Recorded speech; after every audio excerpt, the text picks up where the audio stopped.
Chapter 454. Chu Taidu revealed a hesitant expression. Perhaps Grand Authority Qin is preparing to refine the pill once everything is ready. Tao Yuan sneered. You and I both know that refining an 8th grade pill in 6 hours is the fastest speed possible. Now, there's only 4 hours left. Even if Qin Yu were to act now, it would be too late. This, Chu Taidu, not everyone is as magnanimous as you. Don't speak up for him anymore. Bring over the pill you refined. As long as it meets the 8th grade requirement, you will win the first round. There will be no need to waste any more time here. Kong Mingxiao suddenly said, since there is a time limit of 12 hours, wouldn't it be bad to announce the result before the time limit is up? Tao Yuan's eyes were cold. Arena Steward Kang's cultivation is formidable, but when it comes to alchemy, I should be better at it. Kong Mingxiao's expression didn't change. I just think that we should abide by what we say. It's not good to break one's word. Tao Yuan's status wasn't ordinary. As an honorary director of the Alchemy Association, he had the confidence to be arrogant. But as the Dao Arena branch master, Kong Mingxiao didn't care about offending him. The smell of gunpowder thickened. Mei Riliu coughed. He smiled and said, Grand Authority Tao Yuan is swift and decisive, but Arena Steward Kang's words aren't without reason. There are only 5 hours left, so let's wait. Chu Taidu was a bit disappointed. Although he knew he would win, the sooner he could confirm it, the sooner he could feel at ease. It was within his expectations that Kong Mingxiao would speak up for Qin Yu. Just what was Mei really thinking? As his thoughts raced, he cupped his hands together and smiled. Grandmaster Tao Yuan, please do not be impatient. Since the time limit isn't up, let's wait. Tao Yuan coldly snorted. He sat back down with an unhappy expression. Time slowly passed. There was still no movement from Qin Yu's stone room on the blue stone platform. Soon, there were only 2 hours left. Tao Yuan's voice was cold. I already said that this is just a waste of time. What about now? The anticipation in Kong Mingxiao's eyes faded. He shook his head and sighed, not responding to Qin Yu's taunts. Qin Yu, it looks like I have too much confidence in you. Chu Taidu smiled. Grandmaster Tao Yuan, there is no need to be angry. There are only 2 hours left, so please be patient. In 2 hours, no one could concoct an 8th grade pill. It could be said that he had already secured victory. After winning the first match, the second match would be even more foolproof. Chu Taidu could already see Qin Yu's dazed expression after his defeat. So what if he was listed on the ancient perishment decree? In the end, she still became his stepping stone and helped him soar to the 9 heavens. In Four Seasons City's great square, almost all of the cultivators watching the battle revealed mocking expressions. They were all looking forward to seeing Qin Yu's expression. Humph! Ranking 9th on the bullshit ancient perishment decree. How shameful. That's right. I originally admired Qin Yu a lot, but now it seems that I really was blind. After today, Qin Yu's reputation will be swept to the ground. What a pity that Arena Steward Kong spoke up for him just now. But now he's been sold out. Let's see how he ends up today. Ning Rufeng frowned. Qin Yu's actions today had caused him to lose a great deal of faith in his heart. A cultivator's cultivation could be inferior to others, but to do something like this was simply too despicable. The nearby Ning family cultivators all revealed awkward expressions as they heard this. Although the Ning family had received a great graciousness from Qin Yu and had a relatively close relationship with him, doing something like this was truly shameful to the extreme. Ning Liang bit her lips. She didn't want to believe that Qin Yu would do something like this, but the truth was right in front of her. Her thoughts tumbled like a tide, and a vacant look appeared in her eyes. The current Qin Yu was far too different from the image she had in her heart. 12 hours were about to pass, and the noisy square had strangely quietened down. Countless mocking gazes gathered on him, waiting for his next exciting expression. Quietly, the stone house opened from the inside. A black-robed Qin Yu stepped out, his expression calm and indifferent. Chu Taidu shook his head, his face full of pain. Qin Yu, if you thought you couldn't refine an 8th grade pill, then you could have changed it before the competition. Why did you act like this? I originally thought that another peerless alchemy genius had appeared, But now I only feel disappointment in my heart. Why did you act like this? Yu frowned. Grand Authority Chu, what do you mean by this? Taidu sighed, as if he didn't want to speak with Yu any longer. In the square, there was a loud hiss. Countless cultivators opened their mouths at the same time, their voices loud and clear. Tao Yuan's expression was icy cold, and his eyes revealed a look of loathing. Yu, do you really think that we can't see through your little tricks? Taidu used 6 hours to successfully refine an 8th grade pill. Where's your pill? If you don't have it, then can you tell all of us who have been waiting here all this time, just what were you doing in that stone house? After a brief pause, his voice became even colder. I can see that your complexion is excellent, and you're in good spirits. Don't tell me that you were sleeping inside. These words caused the countless mocking cultivators to cry out in joy. But they couldn't help but feel anger rise in their hearts. We have been waiting here, and you are actually sleeping? Bastard. How shameful. You must be dumbfounded. Let's see if you still have the face to see anyone. Mockery swept out like the wind, and attacks came in waves. Taidu cupped his hands together. I'm refining a pill right here. I ask the 3 of you to bear witness and end this farce as soon as possible. His tone was filled with helplessness and disappointment. In particular, when he inadvertently looked at Yu, it caused everyone to slap the table and cry out in praise. At this time, Taidu vividly displayed the image of an alchemy grandmaster filled with disappointment and helplessness. This formed a sharp contrast with Yu. Surnamed Qin, hurry up and apologize to Grand Authority Chu. Yes, apologize to Grand Authority Chu. You must take responsibility for your own actions. It was unknown who shouted this first, but in the blink of an eye, the crowd was stirred up and aggressive. Kong Mingxiao frowned, but after a moment of hesitation, he didn't do anything. Qin Yu's performance in the first round had been far too excessive. Even if he wanted to defend him, he couldn't find any excuse. Tao Yuan sneered. He held the pill Taidu refined in his hand and watched as Qin Yu became the only clown on the high platform. Taidu shook his head. Whatever, let's hurry up and finish this match. I no longer have any hope for what comes next. That's all so good. I don't want to face this person any longer. Tao Yuan opened the jade bottle and carefully looked over it. Then, he revealed a look of praise. 8th grade clear heart pill. If a cultivator takes it, it can purify their soul and light up a lamp in their heart. It can illuminate the shadows and fog of their cultivation and is extremely helpful in perceiving the rules of the world. This pill is round and smooth, and the color is pure and clear without any impurities.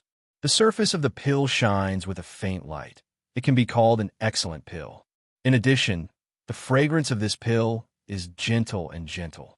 If one smells it, they will feel refreshed and refreshed. The medicinal efficacy is in perfect condition. In summary, I can confirm that the Clear Heart pill refined by Taidu can be rated as a peak mortal grade pill. If it can go a step further and allow the phantom of rules to appear in the pill's light, it can become a saint grade pill. Tao Yuan nodded again and again, revealing a rare smile. Good, very good. To be able to refine a peak 8th grade mortal grade pill in 6 hours. If you had more time and carefully prepared, you might even be able to refine a saint grade pill. Taidu, you are far stronger than I imagined. In the future, we can speak as peers. Taidu cupped his hands across his chest. Grandmaster Tao Yuan praises me too much. How could I dare? Tao Yuan revealed a smile. I'm just stating facts. Since you have such strength, you can naturally obtain this old man's approval. As for some people, even if they cry, shout, and kneel down, they can forget about getting this old man to spare them a glance. He handed the jade bottle to the Four Seasons City Lord and then turned around. He coldly said, Now, Yu, where's your pill? Kong Mingxiao sighed inwardly. As he thought, the matter of Yu recklessly refining 7th grade pills had attracted the retaliation of the Alchemy Association. Perhaps this honorary director would kick him while he was down. But this would at most cause him to lose face. Yu had already lost enough face today, so he wasn't too worried. What he truly felt uneasy about was what the immortal sect would do next. Chu Taidu had won, and the immortal sect wouldn't let go of such a good opportunity. Qin Yu was bound to be in deep trouble today. Should he intervene? If he did, how many chances did he have of winning? He was still young and impetuous. If he had listened to his suggestion earlier and refused today's challenge, how could he have fallen into his current situation? Ning Liang clenched her fists, her body shivering. In her mind, Qin Yu's radiant figure was suddenly covered with a shadow. She anxiously looked at her grandfather. Ning Rufeng shook his head. Today's situation was brought about by his own actions. So what could he do? At this moment, the entire audience was focused on him. Countless eyes filled with malice. Perhaps they wouldn't admit it, but in human nature, there would always be a dark side. For instance, to see Qin Yu, who had been infinitely more dazzling than them, lose face was truly a joyous matter. But what disappointed them was that Qin Yu's pale complexion and panic-stricken appearance didn't appear. His expression remained calm, as before. Facing the countless mocking eyes of the audience, he remained silent like a boulder in a raging sea, unmoved by the waves at all. This calm attitude caused many people to whisper in their hearts. Then they sneered again and again. No one doubted the might of Four Seasons City's Great Array formation, since it didn't sense any changes in the aura within the stone room. That was enough to prove that everything was as they had seen. Was there any use in forcing himself to remain calm? There would eventually be a time when the truth would be revealed. The calmer he was now, the more embarrassed he would be in the end. Surnamed Qin, where is your pill? That's right. Take it out and let us broaden our horizons. I also want to see just what kind of pill doesn't need to be refined. Hurry up and take it out. Don't delay any longer. You won't be able to hide today. Chu Taidu's lips curved up in a smile. The people he had arranged had successfully guided the atmosphere. The livelier it was, the better. It would be best if Qin Yu lost his sense of propriety from shame and anger. If he could win the second round, it would be even more foolproof. However, for Qin Yu to be able to maintain his composure at this time, his acting skills weren't bad. Unfortunately, no matter how heaven-defying his acting skills were, he couldn't withstand a single tap of a finger. The bubble of illusion would burst. Tao Yuan asked a second time, Qin Yu, where is your pill? Qin Yu frowned, a bit of impatience on his face. As this subtle expression fell into Tao Yuan's eyes, he sneered even more inwardly. Brat, you still dare to be impatient? If I don't make you doubt your life today, then I can consider myself living all these years in vain. Chapter 455. Tao Yuan's complexion paled and flames of anger burned at his chest. To dare say that he had eyes, but couldn't see was the same as slapping his face in front of everyone. He had seen the jade bottle, but it was only a fig leaf.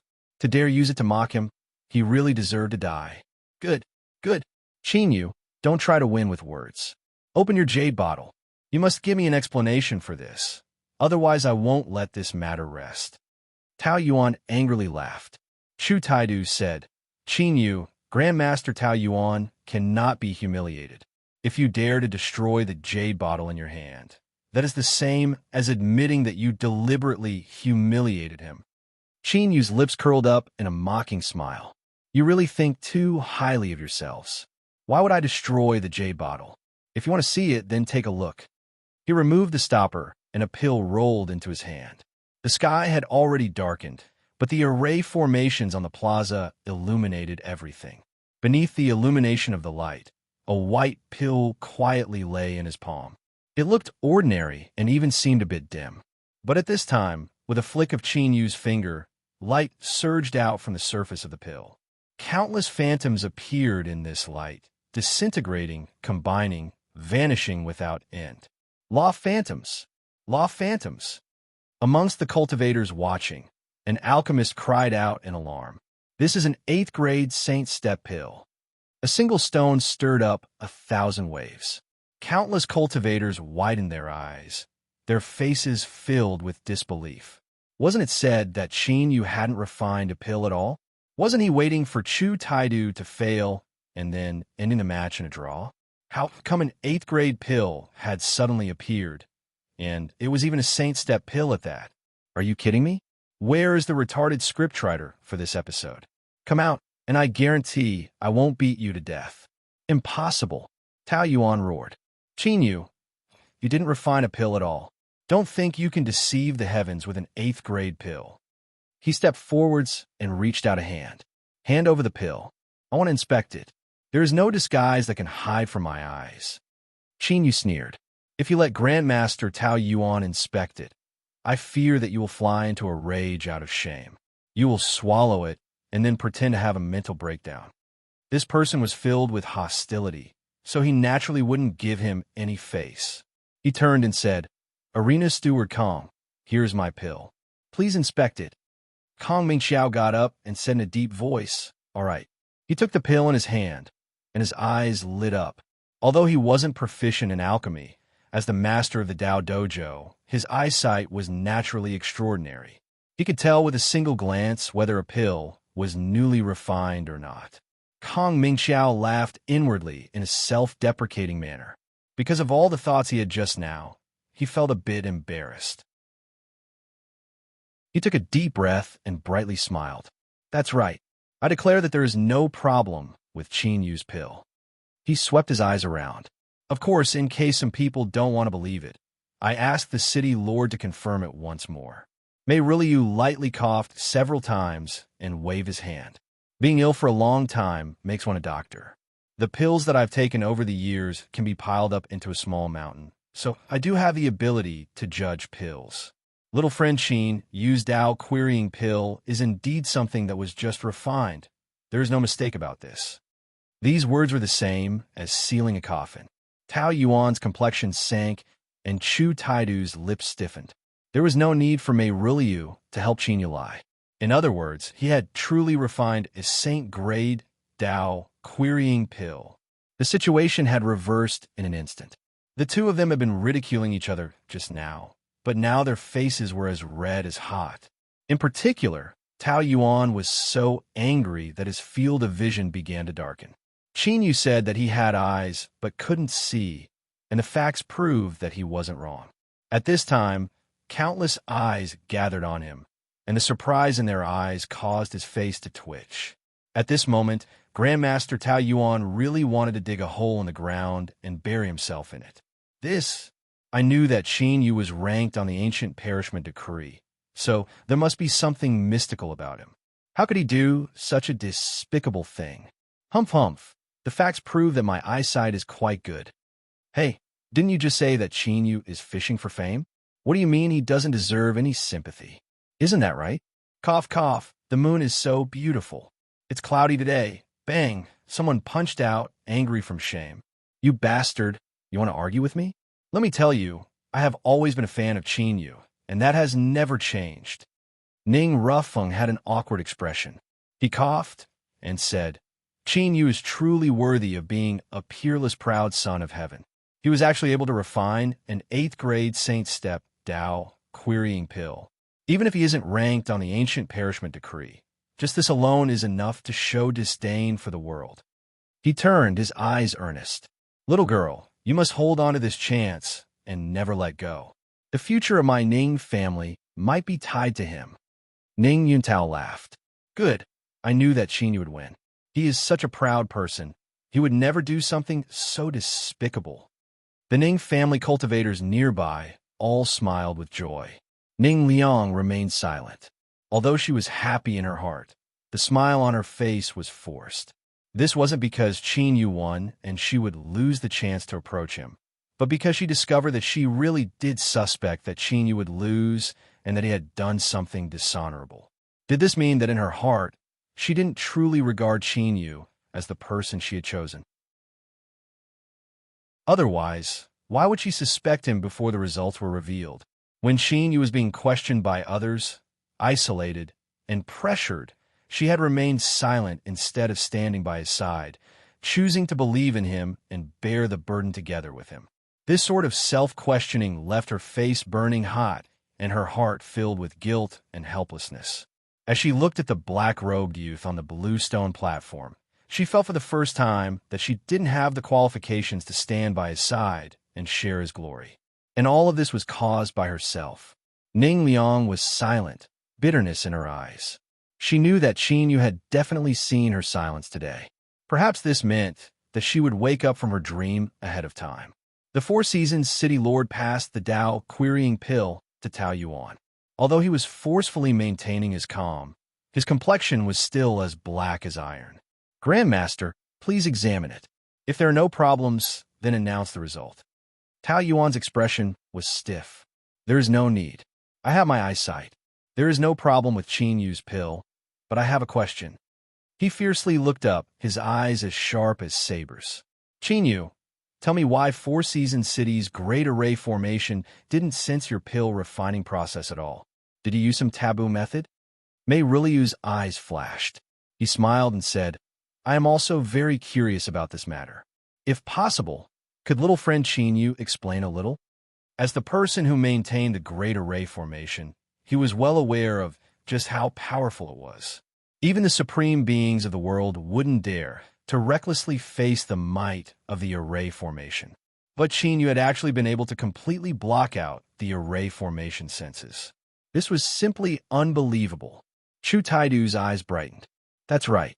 I also hope that Grand Authority Qin Yu can dispel my doubts and convince me of my loss. Qin Yu had a light expression. This matter involves my privacy, so I apologize. I won't say anything about it. But since the Great Array formation didn't give any warnings, that means everything is normal. I have won the first trial. He looked at Chu Taidu. As for whether or not Grand Authority Chu is convinced, I'm sorry, but I don't care. Chu Taidu nearly spat out a mouthful of blood. Shame and anger were one aspect, but even more so, he began to panic inwardly. An 8th grade Saint Step. Even with the help of the immortal sex supreme alchemy treasure, he still couldn't refine it. Yet, Qin Yu could do it.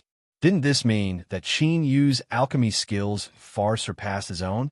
He thought he had a 90% chance of winning the first trial, but he had actually lost. If there was another accident in the second trial, then he would suffer a crushing defeat in this competition. The immortal sect would never let him off. Don't panic. My soul is powerful, and I also have the immortal sect's supreme alchemy treasure that greatly enhances my divine sense. How could I possibly lose to Qin Yu? If I win the second trial, I will still be the one laughing in the end. Chu Taidu cheered himself on. He tried to calm his mind and gradually walked out of his panic. Tao Yuan's stance today was definitely to stand behind him. Then, in the third trial, Tao Yuan would definitely do something to ensure that he could win. Thinking of this, Chu Taidu's heart calmed. The most important thing now was to win the second trial. After Sun San confirmed this, he stepped onto the blue stone platform once more. Today's first trial, Qin Yu wins. The Grand Square was completely silent. Many people hadn't regained their composure yet. Qin Yu, whom no one favored at all, had actually won. Moreover, this was a crushing result. There was no need to argue. His alchemy skills were far superior to Chu Taidu's. Sun San continued to say, in the second trial, both sides will enter the mirage bead with their divine senses and search for the spirit medicines hidden within. The one with the most will be considered the winner. The two of you may choose to rest for 2 hours or immediately begin. Please make your decision. Chu Taidu said, I choose to immediately begin. As he spoke, many people revealed stunned expressions. Then, they instinctively revealed looks of contempt. Qin Yu had just finished refining a pill, so he was clearly trying to take advantage of him. Chu Taidu was known as an alchemy grandmaster, but he was actually such a despicable person. Many of his followers felt as if they were seeing the true face of the person they admired and revered for the first time. Then, the idol in their hearts suddenly collapsed. Unfortunately, Grand Authority Chu was thick-skinned and black-hearted. He didn't care about these looks at him at all. He coldly looked at Qin Yu and said, Of course, if Grand Authority Qin Yu feels this isn't right, you can choose to rest for 2 hours. I have no objections to that. Qin Yu lightly said, Goading people into action is really boring and useless. If I ignore it and casually agree, I fear that Grand Authority Chu will be disappointed, but I agree. Today's competition is far too boring, so it's better to end it early so that we don't waste any more time. To a certain degree, this could be considered returning Chu Taidu's words. Chu Taidu's complexion became increasingly gloomy and a sharp light flashed in his eyes. In his eyes, face, and whatnot weren't problems at all. So what if he was looked down upon by others? In this world, the only thing they would chase after was the final victor. One couldn't underestimate these 2 hours. If Qin Yu couldn't rest, then his chances of victory would be even greater. With the 8th grade Saint Step, Dao, querying pill from the first trial. Although Chu Taidu was confident in himself, he didn't dare to underestimate Qin Yu in the slightest. Tao Yuan flicked his sleeves, and a round bead flew onto the blue stone platform, floating between the two of them. This object was blue in color and had 9 holes on its surface. It emitted a light, ringing sound. Chapter 456. The mirage bead was produced from a type of sea snake called the sunflower water snake. When this snake matured, its body could reach 1,000 feet. It slumbered in the icy, cold, deep-sea waters all year round, and only during its advancement period would it awaken and begin hunting. The sunflower water snake spat out a mist from its mouth that could confuse the mind and cause hallucinations. Even a cultivator with a formidable soul couldn't escape. They would be lost in their hallucinations, or they would be tortured to the point of exhaustion. Finally, they would be reduced to the flesh and blood of the sunflower water snake. The sunflower water snake's inner core was the source of its hallucinatory abilities. It was named the mirage bead after taking the meaning of a mirage. Every time the sunflower water snake advanced a step, another hole would appear in its inner core, and with every additional hole, its strength would rise by another level. The mirage bead, refined from a 9-hole inner core, was also known as the Mirage King bead. It was said that no one beneath an almighty being could break it. Chu Taidu sat down cross-legged and closed his eyes. His divine sense broke out from his body and entered the mirage bead. Although Grand Authority, Chu didn't care much about something like face. This didn't mean that he was a masochist. Now, only by winning the second round could he reverse the situation and let these people who were looking at him askance understand that he would be the one laughing in the end. Qin Yu calmly sat down. He glanced at the solemn Chu Taidu and revealed a look of pity. He simply didn't know that he had no chance at all. He closed his eyes and approached the mirage bead with his divine sense. A suction force pulled him in. Then, Qin Yu felt a warm feeling like a spring breeze. It was like a willow tree sprouting and standing on a riverbank, facing the cool breeze that carried with it a bit of moisture.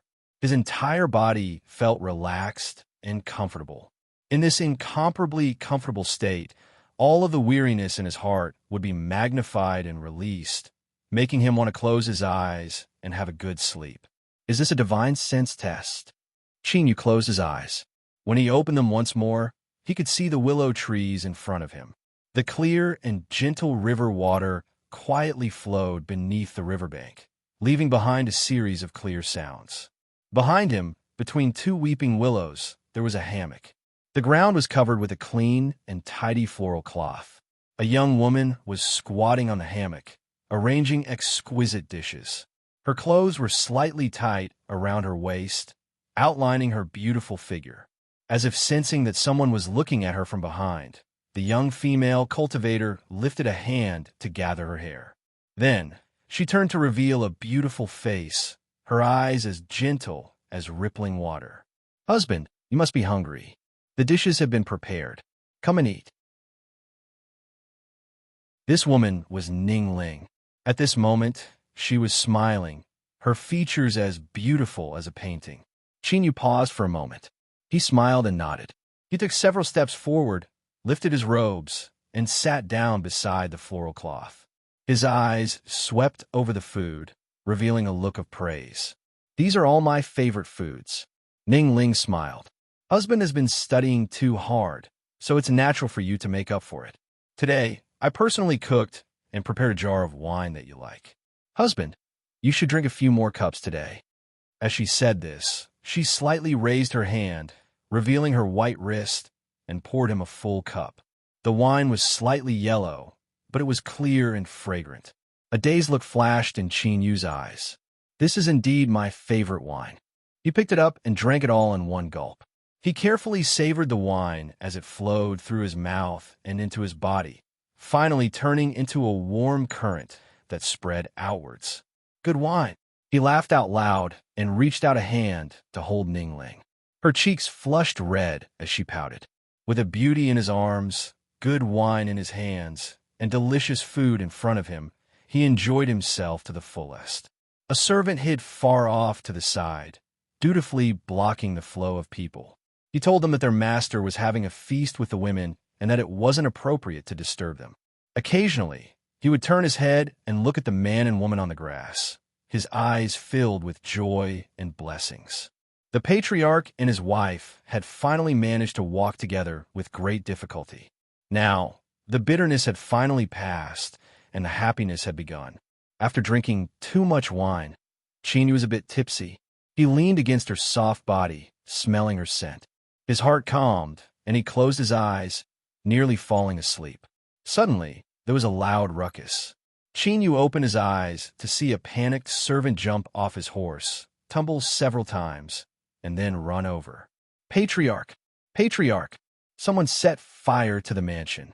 The steward tried to stop them and was beaten to death. They hurriedly packed up and boarded a carriage, hurrying back home. Ningling paled, and her eyes filled with fear. Qin patted her hand and smiled. "Don't worry, I'm here." The mansion really did turn into a sea of flames.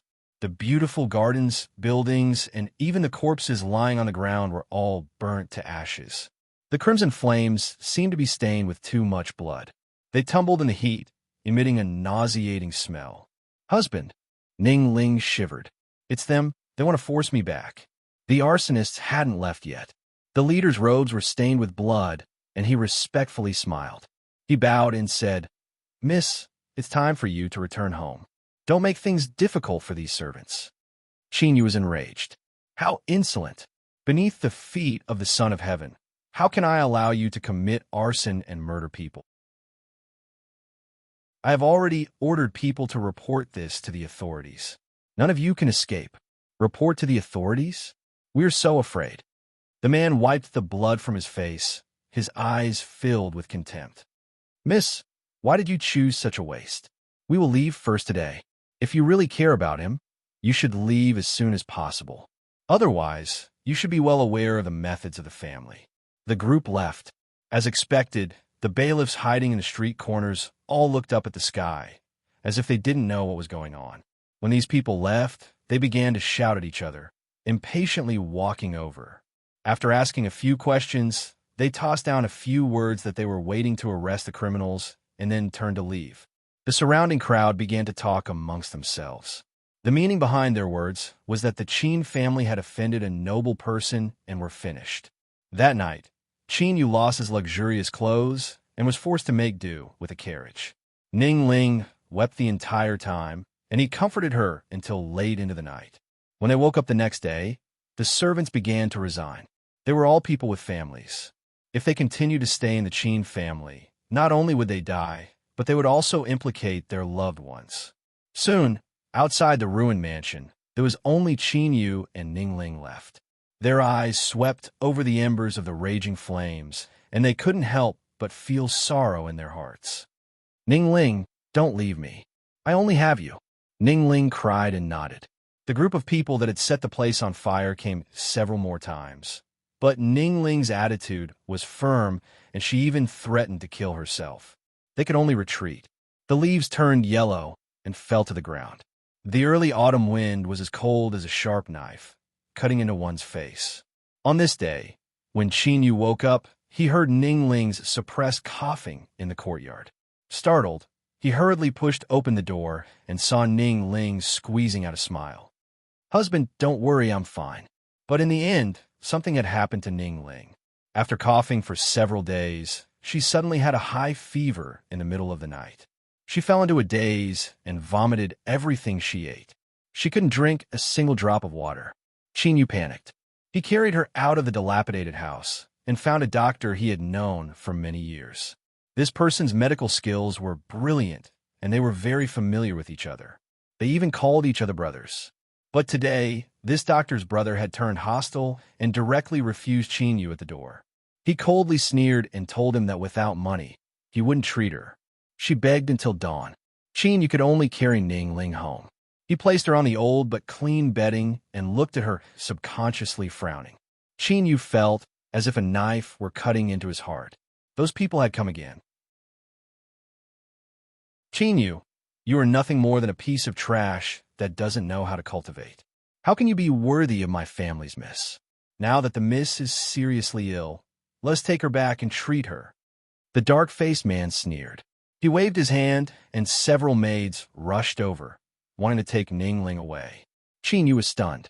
He took several steps forwards, but in the end he didn't have the courage to stop them. Ningling woke up. She pulled out a copper hairpin from her hair and pressed it against her throat. Husband, they are taking me away to betroth me to someone else. If husband doesn't want me, then Ningling would rather die here. Chinyu threw himself at her and hugged her, tears streaming down his face. The dark-faced man stomped his feet in anger, but he didn't dare to use force. He brought his maids and left. The cold autumn air became increasingly heavy. The room was so cold that it was almost no different from the outside world. Just a single breath could cause frost to form. In this harsh environment, and without medicine to treat her, Ningling's condition became increasingly serious. She rapidly thinned and spent most of her time in a coma. When she used the copper hairpin to cut open her beautiful face, no one from the Ning family came, as if they had tacitly agreed to let her fend for herself. The first snow arrived. Chinyu held onto the thin and withered Ningling, feeling the last traces of her body temperature rapidly dissipating. His entire being was silent. Even though they had survived the autumn, they still weren't able to welcome the light of spring. As the first winter snow fell, Ningling smiled and closed her eyes. From her face, Chinyu could see reluctance, longing, and even a trace of relief. There was no sorrow greater than a dead heart. Perhaps this was what Chinyu was feeling right now. He hated himself for being a scholar without the strength to truss a chicken. He hated himself for not being able to protect the woman he loved. If he could turn back time, he definitely wouldn't have allowed all of this to happen. But what a pity it was too late. It was all too late. His field of vision darkened. Sorrow, anger, unwillingness, all sorts of emotions surged forth, causing Chinyu's consciousness to fall into darkness. After an unknown period of time, a gentle cry echoed in the distance. Chinyu struggled for a long time and finally managed to open his eyes. After a brief daze, what he saw was an extremely beautiful and familiar face. Ningling cried tears of joy. She grabbed onto his hand and said, "Husband, you've finally woken up." A moment later, through Ningling's narration, Chinyu learned of everything that had happened. On that spring outing, he had drunk too much and had fallen into a deep sleep. Because of this, he had been infected with a spring cold. His fever hadn't abated, and he had been unconscious for half a month. Chinyu closed his eyes. He rejoiced. Was everything he experienced just a dream? Luckily, it was only a dream. Ningling was still alive, and she was right in front of him. At this time, his body stiffened. Beneath his sleeves, his hand traced his arm. There was a burn mark left behind. This was when Ningling had been gravely ill. One time, when he had been brewing medicine, because of his exhaustion, he had inadvertently touched the furnace. As he traced the wound, Chinyu's heart chilled. That wasn't a nightmare. It was real. It was all real. Then, was everything in front of him because the heavens had heard his prayers and were giving him a chance? Yes, that must be it. Lying down in a warm blanket, Chinyu revealed a determined look. He vowed to protect everything he had and not allow anyone to harm him in the slightest. This woman in front of him was willing to die of illness just to stay by his side. At this time, a maid came in to report that Dr. Li had arrived. Ningling's eyes brightened. "It's Mr. Li. These past days he has been coming every day to check on husband's condition. For you to wake up, I must thank Mr. Li." Chinyu was silent for a moment. Then he smiled. Is that so? Then please invite Mr. Li in. Soon, Dr. Li walked in with a happy expression on his face and a medicine box on his back. He smiled and congratulated Ning Ling, and then expressed that he didn't dare accept Ning Ling's thanks. Then, he offered to help diagnose Qin Yu's condition. A moment later, he lifted his hand and smiled. Big Brother Qin's foundation is good. Now that you have passed the most dangerous hurdle, you should be able to recover as long as you rest well. I will prescribe several medicines. If you take them for half a month, they will be able to speed up your recovery.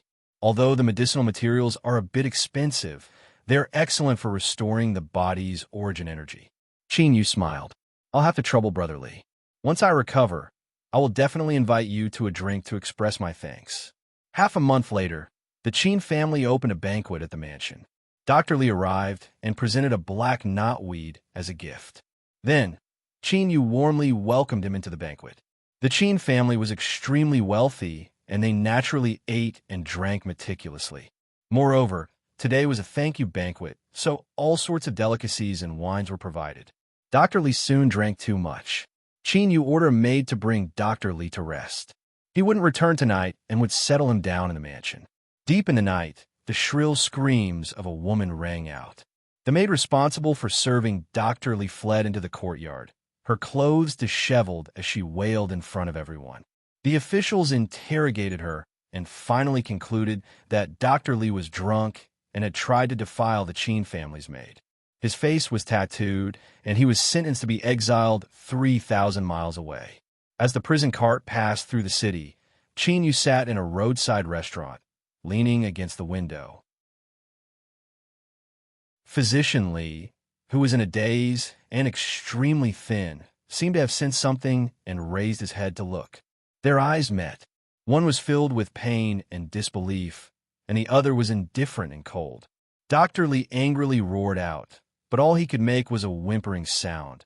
It was impossible for him to utter a complete syllable.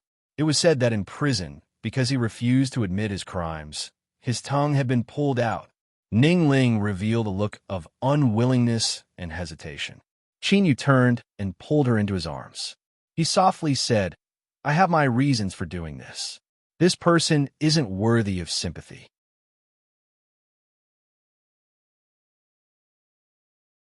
Chapter 457. It was rumored that during his exile, Dr. Li had contracted a serious illness and died before he could begin his service. When Qin Yu obtained this news, he calmly folded the note and burned it to ashes above the oil lamp. The ashes fell onto the table and were blown away by a gust of wind. It was as if the last trace of him had been erased. Dr. Li had obtained the punishment he deserved, but the threat from Ning Ling's family still existed. Qin Yu couldn't allow everything that happened in his dream to happen again. In fact, he was already making preparations. He recruited masters to guard the courtyard, donated a massive amount of wealth, and obtained the protection of a lord in the capital. Qin Yu busied himself for a long time. His cheeks thinned down, and he finally relaxed a little. Now, even Ning Ling's family wouldn't dare to easily attack the Qin family. Unknowingly, a year passed. Everything was calm, as if all the nightmares had vanished. On this beautiful spring day, Qin Yu thought about how he had neglected his wife recently. He ordered the servants to bring her out for a spring outing. The scenery of the riverbank was beautiful and pleasant. Qin Yu stood in the wind, feeling a bit of satisfaction at having changed his destiny. He smiled. He thought that this time he would grasp his own destiny and not allow the tragedy to repeat itself. Suddenly, a pitiful scream entered his ears. Qin Yu's heart shrank, and he fiercely turned around to see Ning Ling lying in a pool of blood. She tried her best to open her eyes and look at the hateful flower girl in front of her. Eventually, her eyes lost their luster. Qin Yu didn't know how he had run back. He tightly held onto Ning Ling's body that was gradually turning cold. Fear gripped his heart like a giant hand. He had already changed his destiny, so why did Ning Ling still die? The flower girl had been knocked to the ground by a servant, but she was still happily laughing. Her eyes were filled with incomparable hatred.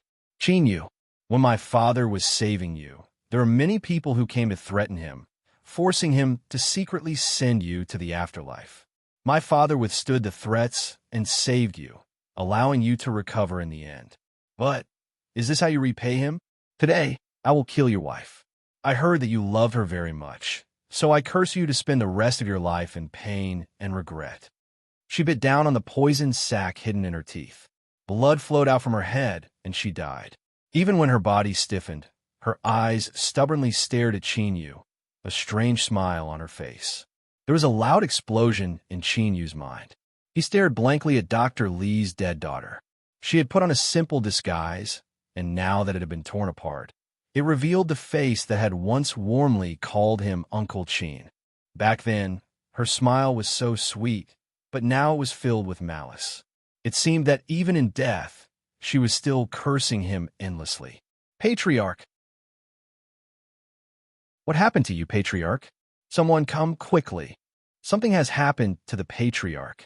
The sounds of panic around him became incomparably distant. Chin seemed to separate himself from this world.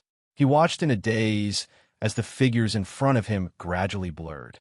His blurry vision was like a fragile mirror, silently shattering into countless pieces. They tumbled about like icicles in boiling water, quickly disappearing. Then, everything fell into darkness. After an unknown amount of time, a speck of light appeared in the darkness. It grew brighter and brighter until it illuminated the entire world. The blurry surroundings quickly became clear. "Husband? Hubby?" Ning Ling let out a long breath. "Why did you suddenly fall into a daze? I called you, but you didn't wake up. Is there something wrong with you?" Chin blinked his eyes. He felt as if he had been resurrected from a clay statue. He looked around in a daze. This was he starting over again? "Wife, where are we planning to go?" "A spring outing." "Hubby, weren't we arranged by you? You said that the atmosphere in the mansion was too stifling, so we should relax together." Chin was startled. It was today. He found an excuse to change today's itinerary, saying that he had other matters to attend to. Ning Ling smiled in understanding. Then, she turned and led the maids back to the mansion. Chin face darkened. He brought a group of servants and went to Dr. Li's home. Sure enough, he found the disguised Li family's daughter, who was holding a sharp knife in her chest. It was this sharp knife that had stabbed Ning Ling into a pool of blood. After the interrogation, the information he obtained was the same. Chin controlled everyone in the Li family and interrogated them, and the results were the same. He didn't want to believe it. Through other channels, he found out that Dr. Li had indeed been threatened, and he had sternly refused. But clearly that time, Chin felt a splitting headache. He suddenly thought that perhaps the first time Dr. Li refused to treat Ning Ling, he had been threatened. But that threat had involved the life and death of his family. So he had no other choice. Could it be that he had misunderstood him? Was it that he had caused his death? Chin didn't want to think about this any longer. He returned to the mansion and hugged Ning Ling, his body shivering. An indescribable fear covered his entire body. A month later, the maid that had accused Dr. Li suddenly turned herself in and revealed the entire situation. She said that she had been forced by the patriarch to frame Dr. Li and cause him to die in a foreign land. The evidence was conclusive, and it aroused great public indignation. In particular, Dr. Li's family members knelt in front of the magistrate's office, kowtowing until they were covered in blood. No one could protect Chinyu. The great figure that had promised to protect him returned all the gifts overnight, drawing a clear line between himself and the Chin family. The Ning family appeared and demanded that Ning Ling leave with them. Otherwise, Chinyu would die without a grave. In order to rescue the imprisoned Chinyu, who would soon be executed, Ning Ling restored her female appearance and left the Chin family with them. Soon, the final verdict was passed down. All of the Chin family's property was confiscated, and Chin Yu was sentenced to be exiled 3,000 miles away. On the day he left the city, he encountered the 10-mile Red Parade. It was bustling with noise and excitement, and as he heard others say that the Ning family was marrying off a daughter, he froze in place. A corner of the sedan chair was lifted by the wind. He met the eyes of the person in the sedan chair. Without a word, his cheeks were wet with tears. "What are you looking at?" "The Ning family is a noble family of the country, a top noble family. Even if the Qin family was in perfect condition, they still wouldn't have the qualifications to touch their toes, much less now. Let's go. We've been assigned such a difficult task. The sooner we deliver you, the sooner we can hurry back. Qin Yu staggered around in a daze. He didn't know how he left the capital city. Night fell. He lay on the dirt floor, staring blankly at the brilliant night sky. A meteor dragged a long tail as it vanished from his line of sight.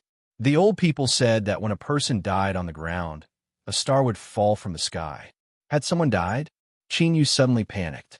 He had been beaten up, but he had also woken up the bailiffs that escorted him.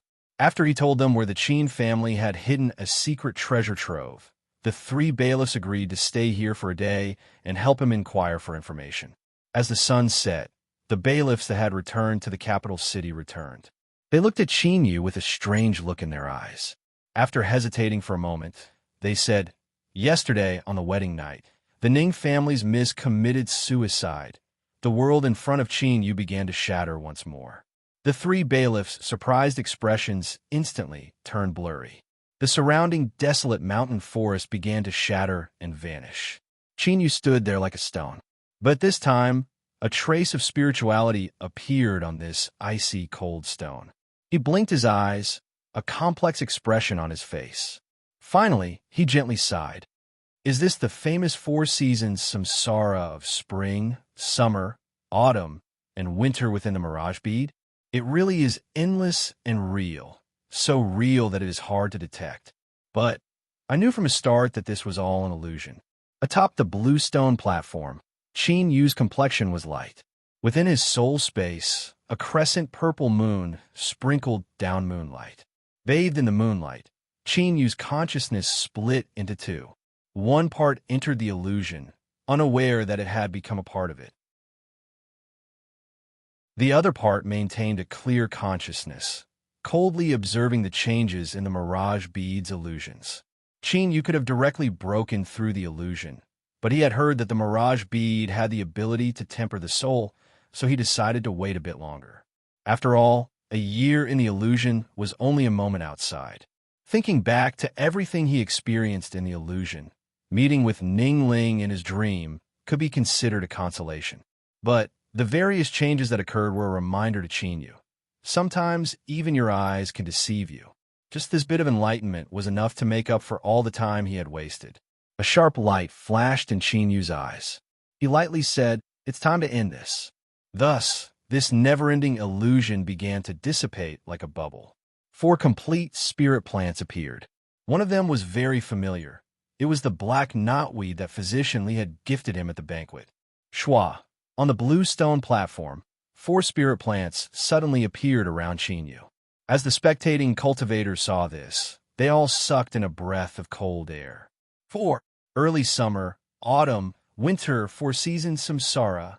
Heavens, Qin Yu actually encountered such a terrifying test. I heard that even a blue sea realm superpowerhouse would lose themselves in it if their will wasn't firm. Qin Yu passed the test so quickly. The strength of his soul and the strength of his will far surpasses my imagination. Chuteu only took out 2 spirit plants. Whether it is in difficulty or speed, he is far from being able to compare with Qin Yu. The 9th ranked on the ancient perishment decree is truly terrifying. Kong Mingqiao's eyes flashed with shock, gratification, and then coldness. I heard that the mirage bead only has a 1 in 10,000 chance of opening the 4 seasons samsara. Qin Yu's luck isn't too good. Tao Yuan paled, and his eyes filled with shock. He never imagined that Qin Yu would be able to rush through the 4 seasons samsara. It had to be known that even he didn't have full confidence in succeeding. As he heard these words, his body stiffened. He coldly snorted. The mirage bead is a precious treasure bred by the sunflower water snake. I don't have the ability to tamper with it. Kong Mingqiao revealed a surprised expression. I didn't say anything, so why is Grandmaster Tao Yuan in such a hurry to explain? Could it be that you don't know that there are some things that only get worse the more you explain? Tao Yuan was enraged. Mei Rilliu smiled. The 4 seasons samsara is quite fitting for my 4-season city. Perhaps it really is just a coincidence. Little friend Qin Yu's strength is astonishing, and I admire him endlessly. It seems that Grand Authority Chu is at a disadvantage in this competition. Tao Yuan coldly said, "It's only a momentary advantage. The Mirage King bead has 9 holes, and there are 9 checkpoints. Qin Yu has only broken through the first 4. The superimposition of the 4 seasons samsara cannot be described with just the first 4 checkpoints. Grandmaster Tao Yuan, as an honorary director of the Alchemy Association, you should be well aware of this." Kong Mingxiao lightly said, "I think the result of today's competition can already be determined." "Humph." Tao Yuan sneered. "You, and I might as well make a bet. Let's bet on who will be the final victor between the two of them." Kong Mingxiao's lips curled up. Since Grandmaster Tao Yuan is in such a good mood, I naturally wouldn't ruin it. "Good. If Qin Yu wins, then I will gift this 9-hole Mirage King bead to Arena Steward Kong. If Chu Taidu wins, then the Dao Arena will build 3 high-grade training rooms for Grandmaster Tao Yuan for free. It's a deal." "Of course." Mei Riliu smiled. "You two seem to be in a good mood. If that's the case, then I will be your witness." Kong Mingxiao cupped his hands together. "Thank you, City Lord." Tao Yuan sneered inwardly. The strength of Qin Yu's soul had far surpassed his expectations, but in this second round, Chu Taidu would definitely win.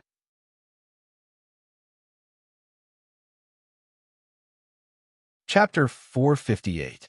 After breaking through the 4 seasons samsara, Qin Yu's divine sense phantom appeared beside 2 terrifying great rivers.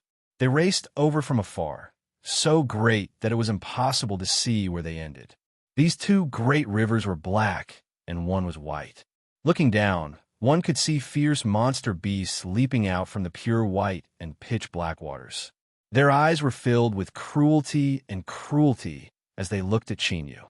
But at this time, the 2 great rivers that flowed parallel to each other seemed to be forcefully bent by an invisible force, causing the black and white rivers to converge. The pure white and pitch-black waters collided together, but didn't fuse at all. It was as if they were naturally repelling each other, as if they were incompatible with each other. As the 2 river waters touched each other, perhaps because of the mutual attraction of their auras, they gradually formed vortexes that swallowed more and more river water. With loud rumbling sounds, the vortexes gradually formed 2 incomparably massive grinding discs. They spun in sync. A terrifying, tearing strength opened up a crack between the 2 grinding discs.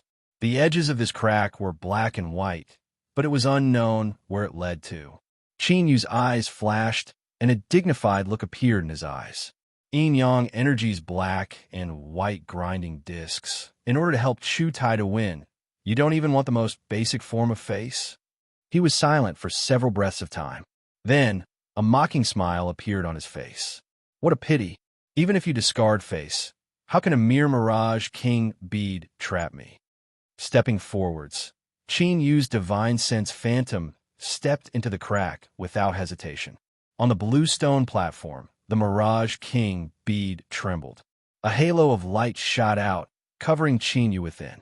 Then, a black and white sphere appeared. Although there was no sound as it revolved, all the cultivators that saw it felt their hearts tremble. They couldn't suppress their fear, and their bodies stiffened as if they were cast from iron. Yin-yang Energy's black and white grinding discs. A cultivator screamed out, incomparably shocked. After a brief moment of silence, the entire 4-season city's great square began to boil over. Spring, summer, autumn, and winter had the samsara of the 4 seasons, and now a yin-yang Energy's black and white grinding discs had appeared. The probability of these 2 appearing on their own was 1 in 10,000, but the probability of them appearing together was so low that it was negligible. However, something that should have been impossible had actually happened today. Even a fool would not believe that there was nothing fishy about it. Countless eyes fell on Tao Yuan's icy face. Many of the Grandmaster's initial supporters had complex looks in their eyes. Although they knew that Tao Yuan was filled with hatred towards Qin Yu, and they also guessed that he would stand on Chu Taidu's side, they never imagined that Tao Yuan would disregard face at all and brazenly interfere in this matter. This was too much. Kong Mingxiao was so angry that he began to laugh. Grandmaster Tao Yuan, your Mirage King bead is truly extraordinary. This has truly broadened my horizons today. Tao Yuan was expressionless as he coldly said, "It's just a coincidence. Like before, even if this old man wanted to, I wouldn't be able to interfere with the Mirage King pearl. Many years ago, I raised a dog. This dog loves to eat kingfishers, but it can't catch them by itself, so it can only beg me to help it. Because Madam likes it very much, that dog of mine can eat it very happily every day. But afterwards, this dog died because its luck was bad and it ate a poisonous kingfisher. I told Madam about this, but Madam didn't believe me at all. She asked me, 'How can a dog catch a kingfisher?' Tao Yuan's face twitched. 'Kong Mingxiao, don't be too insolent. Even if you're the master of a Dao arena, you still don't have the qualifications to humiliate me.' After Kong Mingxiao vented his anger, he actually calmed down. He shook his robes and sat down. 'I was only telling a story about a dead dog, so why is Grandmaster Tao Yuan so angry? But once the second round ends, I will carefully examine this Mirage King bead and see just what is so strange about it that it can cause Qin Yu's luck to be so bad.' Tao Yuan sneered. 'If Arena Steward Kong wins the bet, then I will offer the Mirage King bead to you with both hands. Arena Steward Kong can examine it however you want, but I refuse now.' The Four Seasons City Lord suddenly said, 'That's enough. You two shouldn't argue any further. Today, the entire city is paying attention, so don't lose your status.' His eyes flashed and he smiled. 'I am actually quite confident in little friend Qin. Since he can break through the samsara of the Four Seasons, it isn't impossible for him to break through the black-white grinding pans.' Kong Mingxiao didn't speak again. His eyes were filled with worry, but also a bit of anticipation. 'Qin, I hope that you can smoothly win. Perhaps today's exchange of pointers isn't fair to you, but there is no true fairness in this world. If you want to rise up from your humble beginnings and become a figure that illuminates the world, then you must experience all sorts of tempering. Today is one of those tempering methods. Break through it, and perhaps you will obtain some unexpected harvests.' Kong Mingxiao looked up in the direction of the Dao Arena. As the master of Four Seasons City's Dao Arena, his spirit and will had long since fused together with the Dao Arena. He could clearly feel that boundless divine sense that it crossed an endless distance to arrive. 'Master, you really are paying attention to Qin. Since you value him, why do you ignore him and allow him to experience these storms alone? Are you testing him?' Above the Dao Arena, a phantom looked up towards the city square. His incomparably handsome face was enough to cause 99% of women in the world to want to strangle him to death. Solitary Westgate's lips curled up in a smile, not bothering to conceal his disdain. His eyes were cold to the extreme. So many years have passed, and the immortal sex methods are still so disgusting. If I say I'm dissatisfied with that brat Qin, the immortal sect, the truth is that I really am dissatisfied. What a pity I don't have full confidence in myself. Otherwise, I would have already torn apart their mountain gate. His eyes were penetrating, as if he could pierce through all obstacles in the world. Distance wasn't a problem for him. His eyes accurately fell on the Mirage King bead. After quietly looking at it for a moment, his eyes brightened and he smiled. 'It really is amazing. I never thought that the purple moon in Qin Yu's soul space would have such a mystical ability.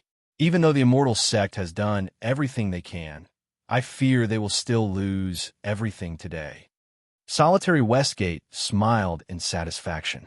This was because the more lively Qin Yu was, the more it proved that his calculations in the past were correct. There was still a chance that Yun Yang and Ning would survive. This had already become his life's greatest obsession. Only after he understood this would he have the chance to knock on the threshold of that final step and become a true, transcendent existence. Thus, whether it was because he couldn't bear to part with Qin Yu or because he needed to cultivate the great Tao, he wanted Qin Yu to live on until his needs were satisfied. It was just that if some people tried to challenge the rules he set down, then they couldn't blame him for bullying the weak and personally attacking them. A cold light flashed in Solitary Westgate's eyes. He looked not too far away from the blue stone platform where the three witnesses were. They were covered by the gaze of one of the strongest powerhouses in the world, and the rules of the world in this area had already changed. But what was horrifying was that no one noticed this at all. They didn't know that their life or death depended on someone else's thoughts. Chu Taidu opened his eyes, revealing a bit of weariness. Then, with a spatial fluctuation, a spirit plant appeared beside him. The Mirage King bead truly lived up to its reputation. His divine sense had been severely damaged before he was able to break through the autumn trial and find the third spirit plant. Humph! The soul was the most important thing for a cultivator, and it was also the most difficult to cultivate. He had bitterly cultivated for countless years in order to obtain his current achievements. Even if Qin Yu had a great lucky chance, it was impossible for him to compete with him in the path of the soul. When he broke through the spring and summer trials, Qin Yu hadn't moved at all. He must have been trapped in an illusion by the power of the Mirage King bead. Now that he, Chu Taidu, had broken through the third trial, these people would inevitably put away their contemptuous gazes and look at him with awe and worship. But at this time, the cries of alarm he imagined didn't appear. Chu Taidu's heart skipped a beat, and a foreboding premonition rose in his heart. He couldn't bother with maintaining the demeanor of a great expert anymore, and quickly looked up. In the next moment, Chu Taidu froze where he was. He looked at the four spirit plants quietly floating beside Qin Yu. His mouth opened so wide that one could stuff a crocodile egg in. His mind was in chaos. With loud, rumbling sounds, countless thoughts collided with each other. In the end, there was only one thought that kept tumbling through his mind. Impossible, impossible. This was absolutely impossible. Unfortunately, even though Chu Taidu took several deep breaths and blinked his eyes many times, the four spirit plants still existed in front of him. He had no choice but to accept reality. This wasn't an illusion formed from exhaustion. Chu Taidu, Qin Yu broke through the four seasons samsara and obtained four spirit plants. Now he has opened the black-white grinding stone. I have already done everything I can. You should understand what the consequences are if you lose. Tao Yuan's icy sound transmission sounded out in his mind. Chu Taidu shivered, shock filling his eyes. For seasons samsara, just this point alone had far surpassed his limits. Qin Yu's soul cultivation had reached such a formidable degree. I cannot panic. Chu Taidu roared inwardly. I have the immortal sect's supreme alchemy treasure, and I still have a chance to win. Even if my divine sense is greatly damaged, I cannot lose. He clenched his fists. A cold current gushed out from the black ring on his finger, directly pouring into Chu Taidu's soul. All emotions instantly vanished from his eyes, leaving behind only an icy cold indifference. Chu Taidu glanced at Qin Yu and then closed his eyes. His divine sense entered the Mirage King bead once more. On the surface, there didn't seem to be any changes to his divine sense. But because it contained that cold current, it was like flowing water had been frozen and its strength had risen to a terrifying degree. But there were pros and cons. After the strength of his divine sense increased, if it were struck by a strength that surpassed the limits it could withstand, then it would be like a block of ice, breaking into countless pieces.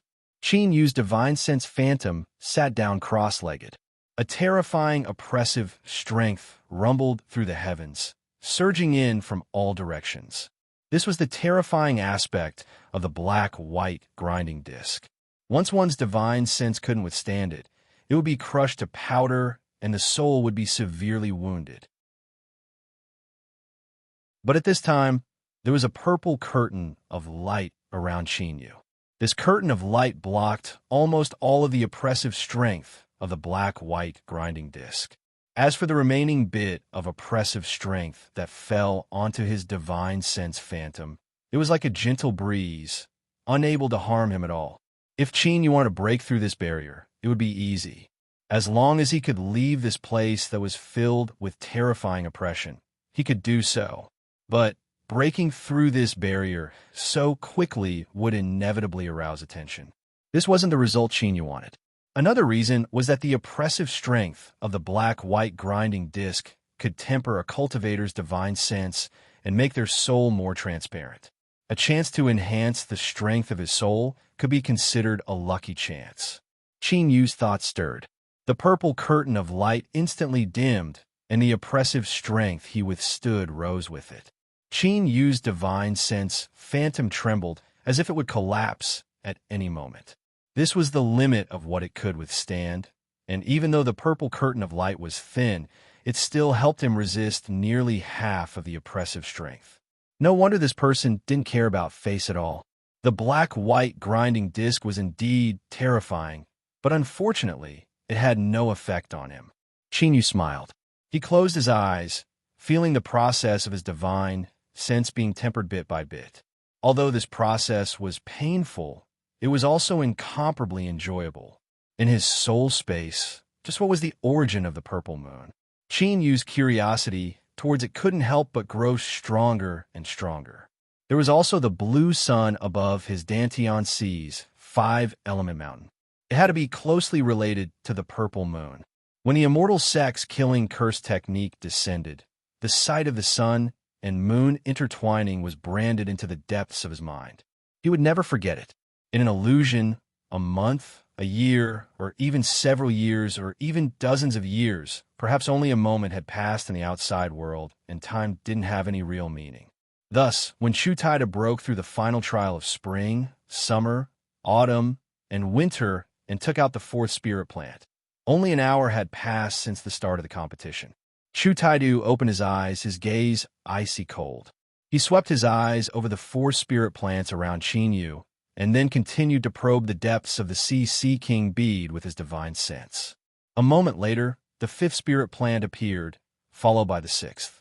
Chutaidu looked exhausted, but his expression was calm, so calm that one couldn't feel any fluctuations of emotion from him. Spring, summer, autumn, winter, yin-yang. To be able to break through the 6th trial of the Sea King bead, disregarding everything else, his soul cultivation was already astonishing. But if one had the qualifications to do this, they would need to have at least a peak blue sea strength, unless they were born with a formidable soul talent. Chutaidu had successfully awed everyone. The originally disdainful gazes were now filled with shock and awe. As for the spirit plants around Qin Yu, there were still only 4 kinds. The black-white grinding stone phantom floated above his head, calmly spinning, emitting a pressure that made one's heart tremble. 2 hours had passed in the outside world, but 10 years had passed in the illusion, or even dozens of years had passed. Yet, Qin Yu still hadn't been able to break through. Could he have been trapped here? This wasn't impossible. It had to be known that the black-white grinding stone was a trial that no one below an almighty being could pass. Even the 4 seasons of samsara of spring, summer, autumn, and winter were much weaker than that. After all, although the 4 seasons were perfect, how could they compare with yin and yang? In some cultivation philosophies, all things in the world originated from yin and yang. They were truly omnipresent. Chutaidu's eyes dimmed. Even with the help of the immortal sect's supreme alchemy treasure, he had still used up a great deal of energy to break through the yin and yang trials. But after a moment of hesitation, he closed his eyes once more. This brat Qin Yu was strange and unfathomable.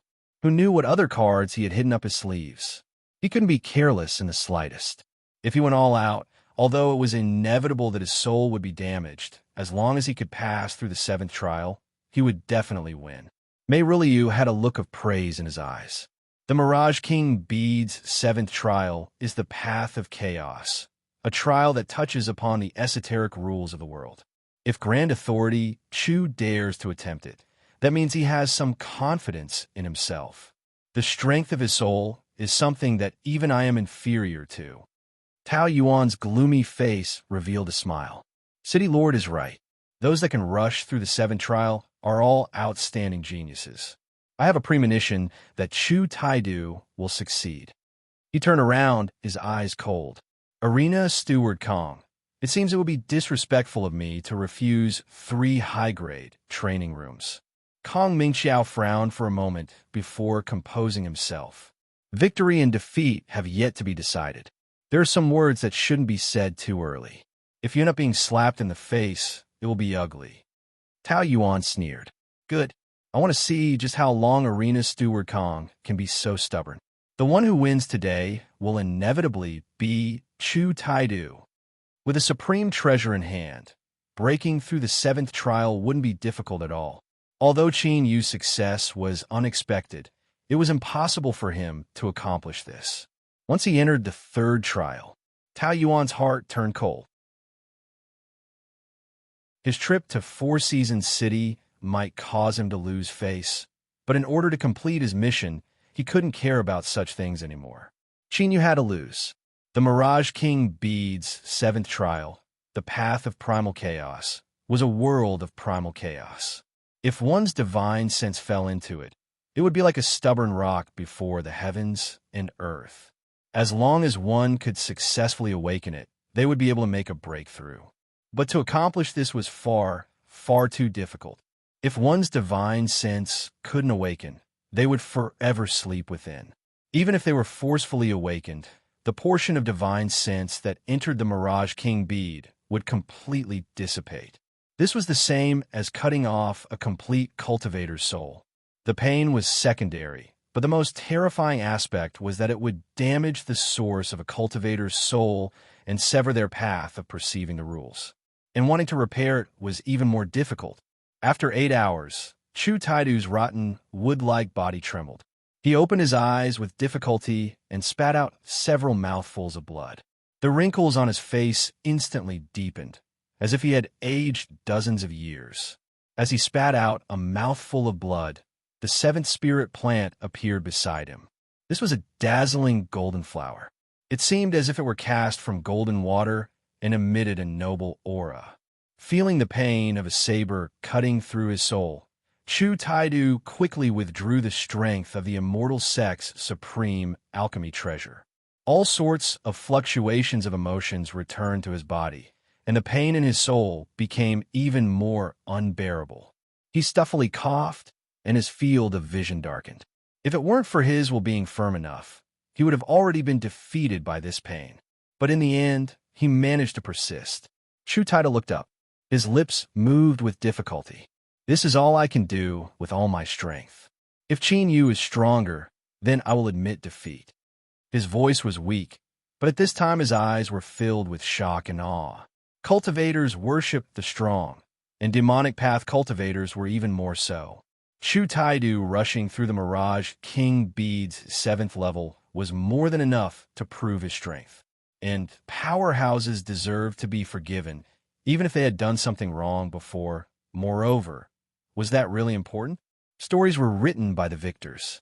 All light was destined to shine on the body of the last person laughing. The process wasn't the key. A full 10 hours had passed. In the dreamland, hundreds of years had passed. To a young cultivation genius, such a long period of time was far, far too long. It was so long that his consciousness would collapse and he would go insane. Qin Yu still hadn't woken up or broken through the black-white grinding stone. In the eyes of the cultivators in the plaza, this was the worst possible sign. Perhaps this proud son of heaven who was ranked 9th on the ancient perishment decree, who had stirred up the winds and clouds in the land of divinity and demons, whose fame spread far and wide, would suffer heavy losses today. Tao Yuan's lips curved up in a smile. His voice was cold and cheerful. It looks like I've won. Mei Riliu revealed a look of regret, but his eyes were calm.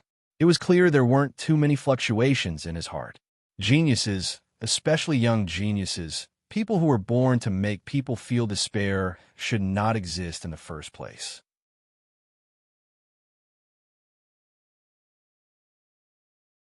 Chapter 459. Another 2 hours passed. After the miserable Chu Taidu swallowed a pill, his complexion became much better. As he looked at Qin Yu across from him, there was a gratified look in his eyes. Although he never thought he would be forced into such a distressed state today, the one who would have the last laugh would still be him. He had personally experienced the terror of the Mirage King Bede.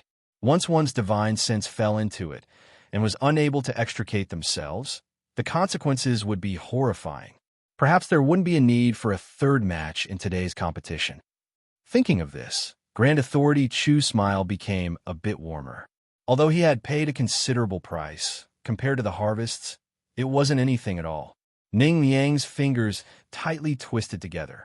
She used too much strength, causing her knuckles to turn white and leaving behind blue and purple marks on her fair skin. 12 hours passed, and Qin Yu still hadn't woken up. If it weren't for the spinning black-white, grinding stone phantom indicating that he still hadn't given up, tears would have streamed down her face. But this sort of stalemate couldn't last forever. If Qin Yu couldn't break through the black-white grinding stone, his will would eventually collapse. Ning Rufeng had a dignified expression and worry filled his eyes. He had finally seen a chance for the Ning family to rise up once more, but would it be destroyed now? Qin Yu had persisted until now and hadn't admitted defeat. He feared he had already fallen into a demonic trance. Once he couldn't withstand it any longer, the backlash would be severe and his soul source would likely be damaged. And if his soul source was damaged, unless there was some heaven-defying stroke of good fortune to repair it, his life would be completely ruined. Kong Mingxiao had a gloomy expression. He glanced at Qin Yu on the blue stone platform and then at the Dao arena. Master, you must know the dangers Qin Yu is facing right now. Are you really not going to save him? If you delay any longer, you might not make it in time. Tao Yuan lightly said. City Lord, 12 hours have passed. Should we judge Chu Taidu as the victor? No. Kong Mingxiao instinctively objected. He took a deep breath and said, there is no time limit for the second match to begin with. Since Qin Yu is still persisting, we cannot judge him as the loser. Mei Rulia nodded. According to the rules, Arena Steward Kong is correct. Qin Yu hasn't lost yet. He paused for a moment and then continued to say, but I am inclined to agree with Grandmaster Tao Yuan's opinion. He hasn't been able to break through the black-white grinding pans in 12 hours, so his current situation isn't good. If we delay any longer, I fear he will suffer even greater injuries. Kong Mingxiao's complexion froze. He wanted to fight for Qin Yu, but he didn't know what to say. This was because Mei Ruliu's words were correct.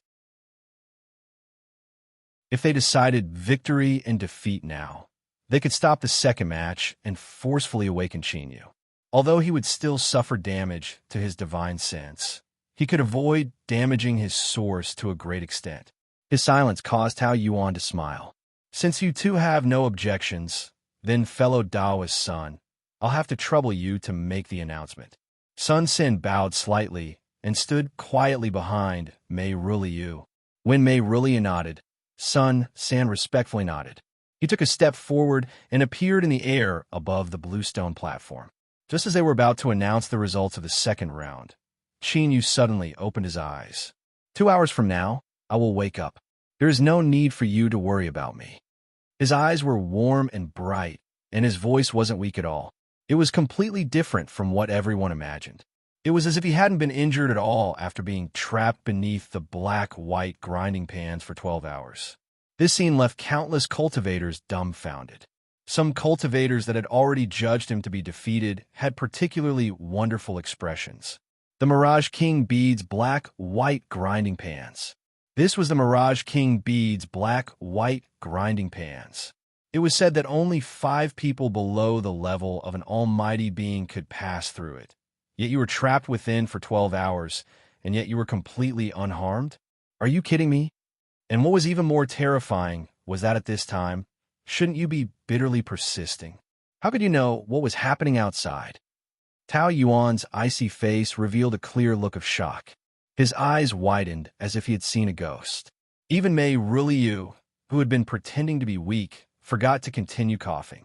Although he only said a few words before closing his eyes once more, everyone's gazes had completely changed. They were filled with shock and awe. Kong Mingxiao's eyes brightened.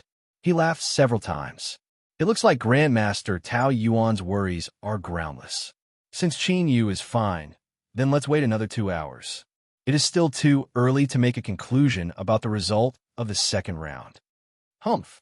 Tao Yuan coldly snorted. His eyes turned icy cold. But beneath this icy coldness, there was a trace of fear. Listening to Qin Yu's words, it seemed he had full confidence he could break through the black-white grinding pans in 2 hours. This information was too terrifying. It could not be broken by anyone below the level of an almighty being. This wasn't a lie. If Qin Yu could break through the black-white grinding pans, that was enough to prove that his soul cultivation had reached an inconceivably terrifying level. If so, then even the 7th level, the Tao of Chaos, might not be able to stop him. Chu Taidu had already lost the first round. If he lost again, a cold chill rose up in his heart. Although Chu Taidu would be the first to suffer if he failed today, he wouldn't be able to escape unscathed. Grandmaster Tao Yuan clenched his fists within his sleeves, and his complexion paled. His heart was filled with panic. Mei Rilyu smiled. Since Qin Yu is fine, then we will continue waiting. Sun Sin cupped his hands together in agreement. He sighed and stepped back behind Mei Rilyu, as quiet as a shadow. Everyone waited. At this moment, time seemed to pass at an incomparably slow pace, as if every breath of time was an eternity. Chu Taidu's forehead was covered with beads of sweat. He had told himself countless times that Qin Yu might not be able to break through the black-white grinding pans, and even if he did, he might not be able to rush through the Tao of Chaos. But his complexion still paled and his back was soaked with sweat. As the 2 hours approached, it was like his heart was grasped by a giant invisible hand, becoming increasingly tight. Even his breathing felt like it was burning and painful. Perhaps the flow of time really could be stopped or reversed, but Chu Taidu clearly didn't possess this ability. So, no matter how much he hoped or refused, 2 hours eventually passed. On the blue stone platform, the black-white grinding pans phantom above Qin Yu's head trembled and then vanished from sight. His eyelids trembled for a moment before he slowly opened them. Shua, 2 spirit plants appeared beside him at the same time. Along with the 4 from before, there were now 6 of them. Compared to the spirit plants on the other side, there was still a difference of 1. But even an idiot could tell that the difference was as great as the heavens and earth. First he broke through the 4 seasons samsara, and then he broke through the black-white grinding pans. Today, Qin Yu had allowed all the cultivators watching in the square to truly understand the true meaning of fierce. Puff! Chu Taidu spat out a mouthful of blood. His body swayed, and there was a pleading look in his eyes. He didn't want to die. As an ambitious and ruthless character, for him to reveal such emotions at this moment, it could be imagined just how desperate he was. But there were no waves in Qin Yu's eyes. They were as calm as a deep pool, pitch black and deep, as if they could swallow everything. He glanced at Chu Taidu, but it was only a single glance before he closed his eyes once more. Although he didn't say a single word, everyone understood what he meant. In today's competition, I will definitely win. The 7th level, Path of Chaos. This level wasn't like the black-white grinding pans. It wasn't beneficial to Qin Yu at all. The existence of the purple moon in his soul space allowed half of his consciousness to turn into stone and the other half to maintain absolute lucidity. Although this sort of experience was interesting, Qin Yu didn't like wasting precious time on meaningless things. So, after turning into stone for some time and feeling that it wasn't too abrupt, he opened his eyes. A purple lotus throne appeared in front of Qin Yu. It seemed as if it were carved from the highest quality purple jade in the world. Every part of it was smooth and natural, vivid and lifelike. A faint purple light flowed around it, making one feel calm and at ease. The path of chaos had been broken, although this was already within everyone's expectations, and it was impossible for someone who could break through the black-white grinding pans to be trapped here. They were still shocked, speechless. This was because the speed at which Qin Yu broke through was far too fast. It was as if he had closed his eyes and then opened them again to complete his breakthrough. Indeed, the disparity between them was far too great. It was as if the clouds in the sky were compared to a puddle of black mud on the ground. Comrade Mud Chu's body trembled, swaying left and right, making people worry that he would accidentally break his neck. But even so, he was still like a roly-poly doll. He shivered and swayed, his eyes wide as he stubbornly stared at Chinyu. There was still a chance, he still had a chance. Even if Chinyu broke through the path of chaos, they would still be tied. As long as Chinyu couldn't break through the 8th level, they would still be tied. If he entered the 3rd round, he could still win. The Mirage King bead's 8th level was nothingness. Within the pitch-black darkness, there was nothing at all. When one's divine sense entered, it was like falling into an abyss of eternal darkness. The only way to break through this boundary was to reach the boundary of using one's divine sense to create electricity, to use the light of one's divine sense to tear apart the darkness and allow light to arrive. Only when a supreme being of the world broke into the calamity immortal realm would their soul be bathed in the radiance of the rules. Only then would their soul gradually strengthen and transform, finally reaching this step. Their soul was like colored glass. It shined in the darkness, shining with a radiant brilliance. This was the level of a supreme being. Chinyu couldn't accomplish this. In fact, the disparity could be said to be far too great. But he had a crescent moon in his soul space. Although this purple moon was small, it could produce its own light. Thus, in the nothingness, the phantom of a crescent moon appeared above Chinyu's divine sense. A cold and thin purple light illuminated a small and narrow space. Compared to the endless black nothingness, this purple light was as small as a grain of sand in a river. But this tiny grain of sand was so small that it was nearly negligible. It was like the last straw that broke the camel's back. With a light kacha sound, countless invisible cracks appeared in the void and then spread out like a spider web. Then, the nothingness shattered and light sprinkled down once more. Chinyu's divine sense was bathed in this light. He subconsciously narrowed his eyes and looked at something above his head. It took him a long time to clearly see what it was. The corners of his lips curved up in a smile. Is this the legendary and extremely boring 9th level of the Mirage King bead? It really is as boring as the rumors say. On the blue stone platform, next to the purple lotus throne, an 8th spirit plant appeared. This was a black flower. This pure darkness seemed to gather all of the night in the world, so rich that it couldn't be dissolved. As Chu Taidu, who was like a roly-poly doll, saw this, he simply closed his eyes and fell backwards. With a loud thud, he smashed into the blue stone platform.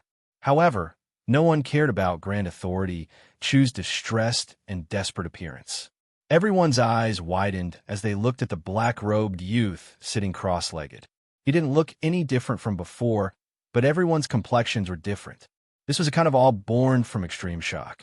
Anyone who could break through the 8th layer of the Sea Dragon King Pearl would become a mighty existence in the world. This saying circulated throughout the land of divinity and demons, but had never been heard of before. This was because those that had the qualifications to break into the 8th level had already stepped into the ranks of almighty beings. Today, everything was different. Chinyu wasn't an almighty being, but he had broken through the 8th layer of the Mirage King bead. Moreover, he was a peerless proud son of heaven on the ancient perishment decree. When the two of them were superimposed, even the strictest person would not doubt that as long as he was given enough time, Chinyu would definitely become a tribulation transcender and step into the ranks of almighty existences. Willow Brow was disappointed and disappointed. Bitterness appeared in the depths of his eyes. He never thought that the great Tao that he had bitterly pursued but hadn't been able to break through would be open to others today. He took a deep breath and straightened himself. He cupped his hands together and said, "Congratulations, fellow Taoist Chinyu." This congratulation was to congratulate Chinyu for his victory today. But even more so, it was to congratulate him for nearly confirming his position as a future almighty being. This congratulation was bitter, but his smile was sincere. Like a shadow, Sun San, who had been standing behind, Mei Ryu also bowed. His face was filled with admiration and shock. But no one saw that after he lowered his head, he let out a light sigh. As he sighed, his eyes became cold and indifferent. Ha ha ha! Kong Mingxiao laughed. as if he hadn't misjudged Qinyu. But before he could speak, something unexpected suddenly occurred, interrupting him. In fact, as Kong Mingxiao was laughing, Sun San, who had bowed and cupped his hands together, suddenly took a step forwards. An incomparably terrifying aura erupted from his body. But that was it. After taking a step forwards, Sun San was no longer able to move. His body that was releasing a terrifying aura was like a lowly ant that was pressed to the ground, unable to move. Then, Sun San's entire body exploded. There were no broken bones flying in the air. He was like a human-shaped bubble that burst open and vanished without a trace. I said that as long as Qinyu stays in Four Seasons City, he is a guest of my Dao arena, and no one is allowed to touch him. Since you have violated my agreement, then don't blame me for killing you. I will never repeat my words a second time, no matter who it is that acts. A light voice brushed past everyone's faces like a gentle breeze. There wasn't any dangerous aura, but it caused all the cultivators in the Grand Plaza to stiffen. It was like a million mountains were pressing down on their chests, making it impossible for them to breathe. Kong Mingxiao fell to his knees, his expression sincere and excited. "Greetings, Master." To have the master of a Dao arena kneel without hesitation and even call him master, that could only be the insurmountable mountain behind the Dao arena. When solitary Westgate arrived for the first time, besides Woodchopper Fu, Qinyu, and Kong Mingxiao, no one else was alarmed. Thus, when the master of the Dao arena, this unsurpassed existence, personally arrived, the hearts of all the cultivators in Four Seasons City were stirred up in great waves. In the blink of an eye, the entire Grand Plaza was covered in kneeling people. Countless heads that were normally proud and arrogant were tightly pressed against the icy cold ground.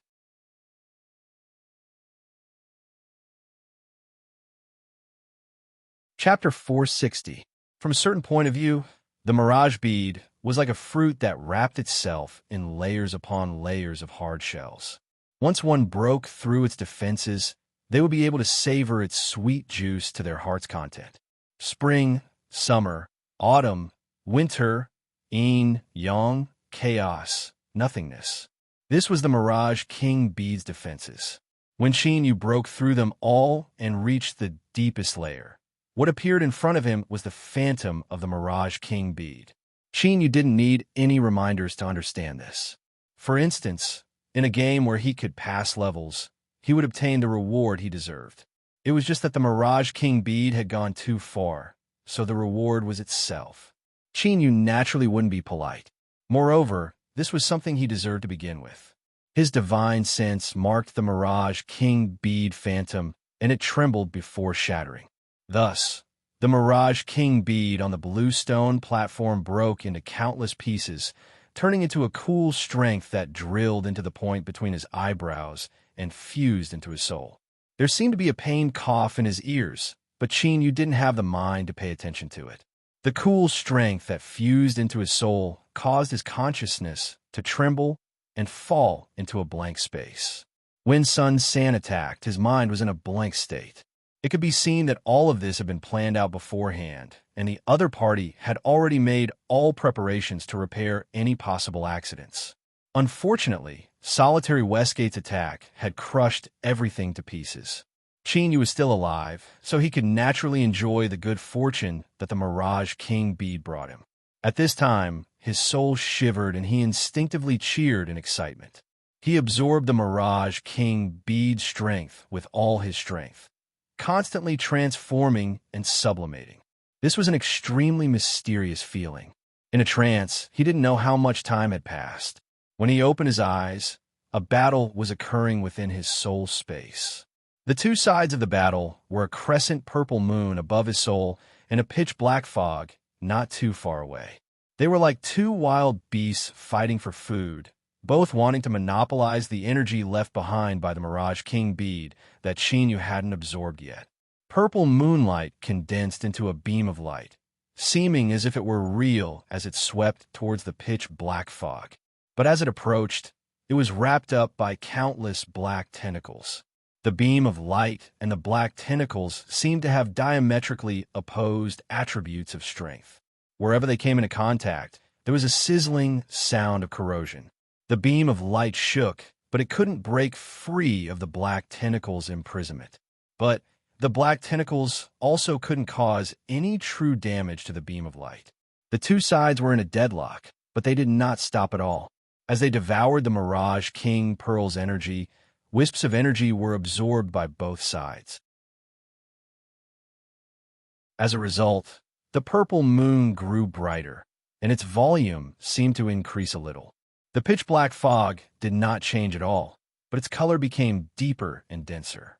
When the last wisp of energy was split in half and swallowed by both sides, as if feeling that they hadn't suffered a loss, the pillar of light dissipated and the black fog retracted its tentacles. The purple moon still hung high in the sky, sprinkling down a faint purple light. It did not change at all because it had absorbed the sea worm King Pearl's power. Not far away, the black fog began to churn. Finally, a figure walked out from it, and all the fog entered his body. Undying. Qin Yu's eyes brightened with joy. In the process of breaking through the Mirage King bead, the purple moon had played a crucial role. The reason Qin Yu tacitly allowed the black fog to compete with it was because he could feel its undying aura. After he escaped from the immortal sect, the yin and yang energies of the primordial singular energy art had exploded. This seemed to have caused tremendous damage to him, and he had been in a deep slumber ever since. He never imagined that absorbing the energy of the CC King bead would actually help him awaken. To Qin Yu, this was naturally a wonderful thing.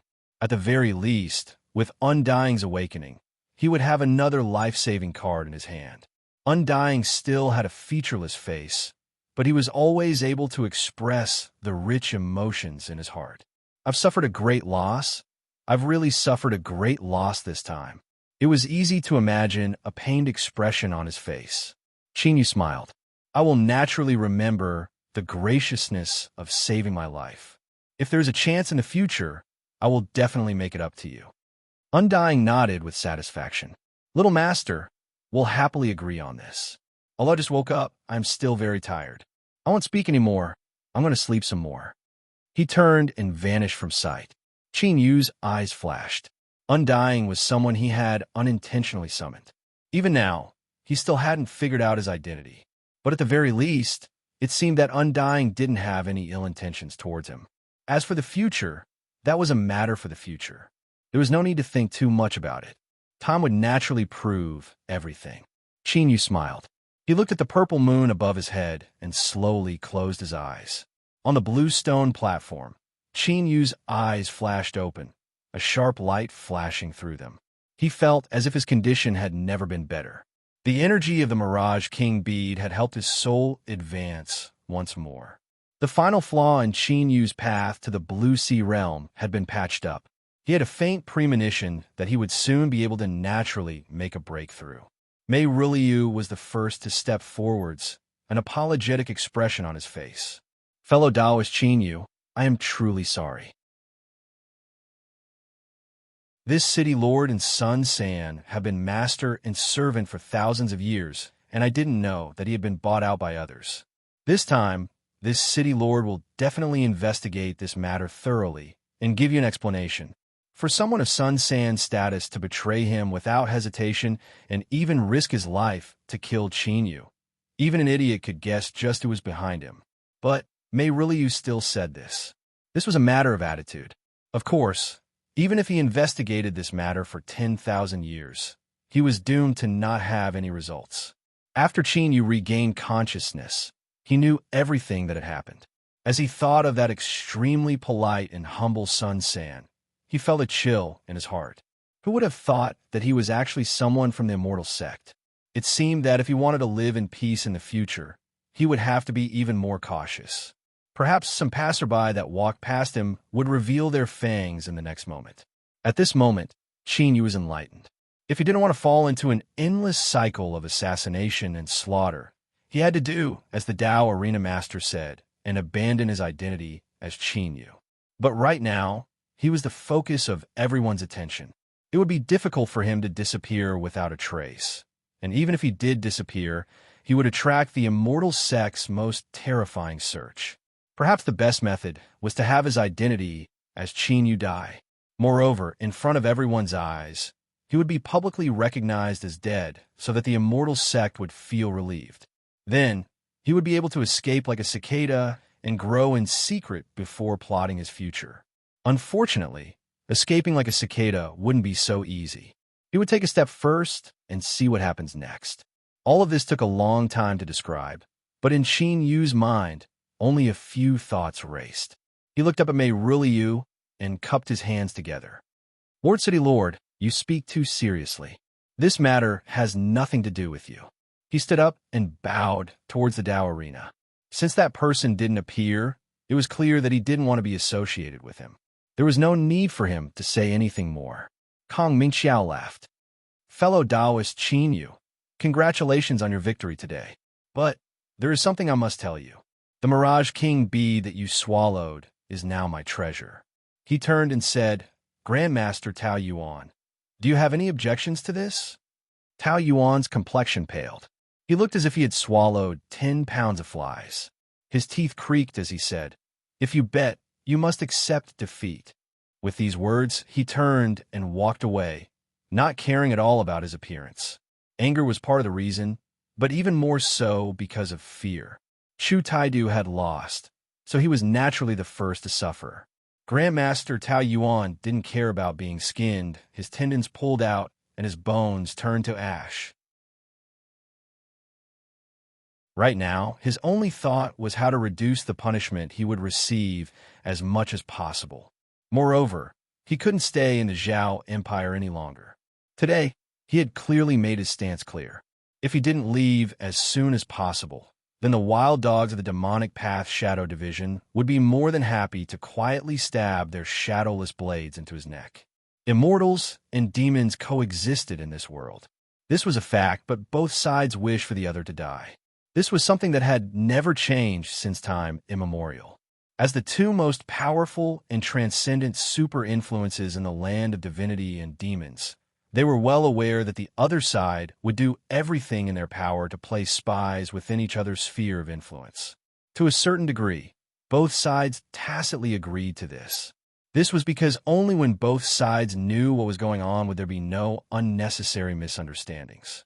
But if a spy were to appear in the public eye on their own initiative, that was the same as giving up their tacit approval. Both sides would kill the spy without hesitation. If one wanted to survive, escaping quickly was the key. But to a great extent, that also depended on luck. Chu Taida's luck was extremely bad. Just as he flew out of Four Seasons City, he fell into the hands of Ho Yuango, who was waiting in the darkness. As someone who wasn't an almighty being, but was able to contend with one, and whose avatar had been killed by Purple Moon, he naturally wasn't in a good mood. Brat, consider yourself unlucky. Who told that bitch Purple Moon to be so heavy-handed with me? Don't you know that I've always had a vengeful personality since I was a child? As he spoke, he respectfully bowed towards Four Seasons City, expressing his awe and reverence towards that supreme powerhouse. When he didn't receive a signal that he wasn't allowed to leave, he happily picked up the panic-stricken Grandmaster Tao Yuan, who couldn't speak or move, and quickly left. The fainted Chu Tai used an unknown amount of willpower to wake up once more. He didn't bother with Tao Yuan, who was leaving by himself, his eyes stubbornly staring at Qin Yu. He gasped for breath and lifted his hand, revealing a black ring. I have the immortal sect's supreme alchemy treasure that can strengthen my divine sense several times over, but it can only be used through the path of chaos. Qin Yu, you aren't even a Blue Sea Realm cultivator, so it is impossible for your soul to be so powerful that it defies the will of the heavens. Chu Taidu's smile was strange. You have a supreme soul treasure, right? Qin Yu was expressionless. He watched as Chu Taidu was carried away by the cultivators that Mei Ruliu had summoned.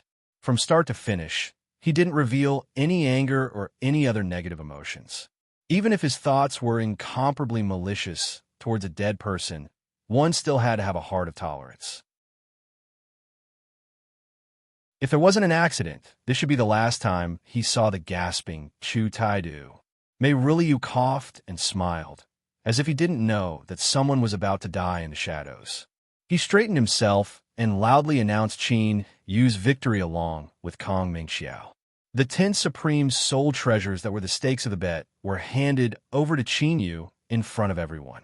After carefully sensing his surroundings for a long time, he determined that the purple moon in his soul space and the awakened undying hadn't issued any warnings. Then, Qin Yu carefully probed them with his divine sense. The 10 sets of materials were complete and of superior quality. Qin Yu took them out and put them away. Then, he threw away the extraordinary storage magic tool that held them. Facing the immortal sect, he felt that if he could be 100% careful, it would be best if he was 90% careful. Otherwise, there would come a day when he would die a miserable death. The alchemy competition that attracted the attention of everyone on the Grand Plaza came to an end. The marvelous process left countless cultivators gasping in amazement. In particular, when the Tao Arena Master made his move at the end, countless cultivators proudly spread the news to their loved ones and friends. It had to be known that the strongest powerhouses in the world had fought against the heavens and succeeded in seizing life. They were undying and indestructible, coexisting with the sun, moon, and stars. They were the most terrifying existences in this part of the world. To be able to personally witness such a powerhouse fight and even hear their voices was naturally a great honor. Qisheng was also one of these people, but he couldn't feel any of this so-called honor at all. His face was deathly pale and his eyes were filled with panic. Chu Taidu had died in his room.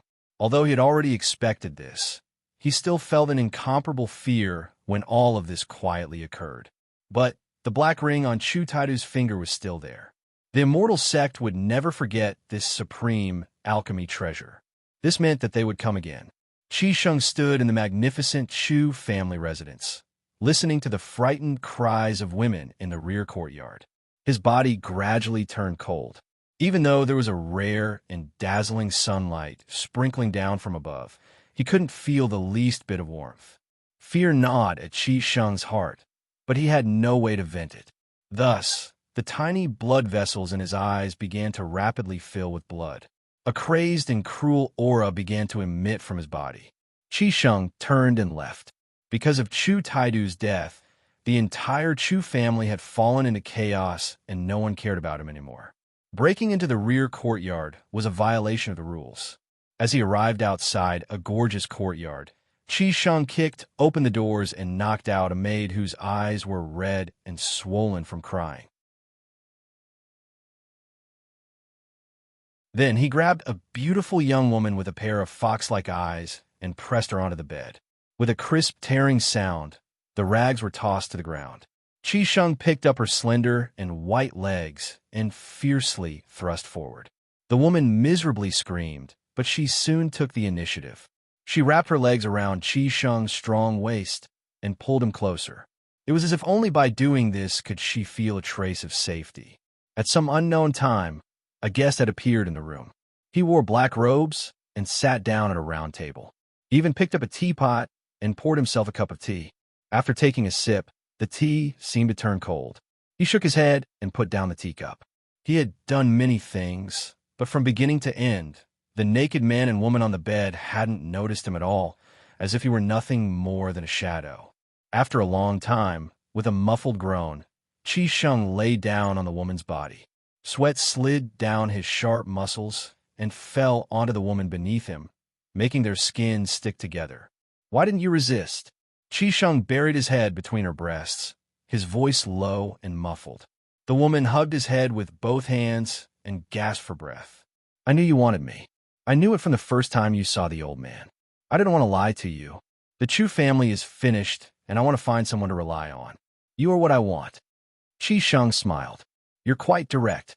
He was silent for a moment and then said, "If I don't die this time, then stay by my side. I can give you a life of luxury."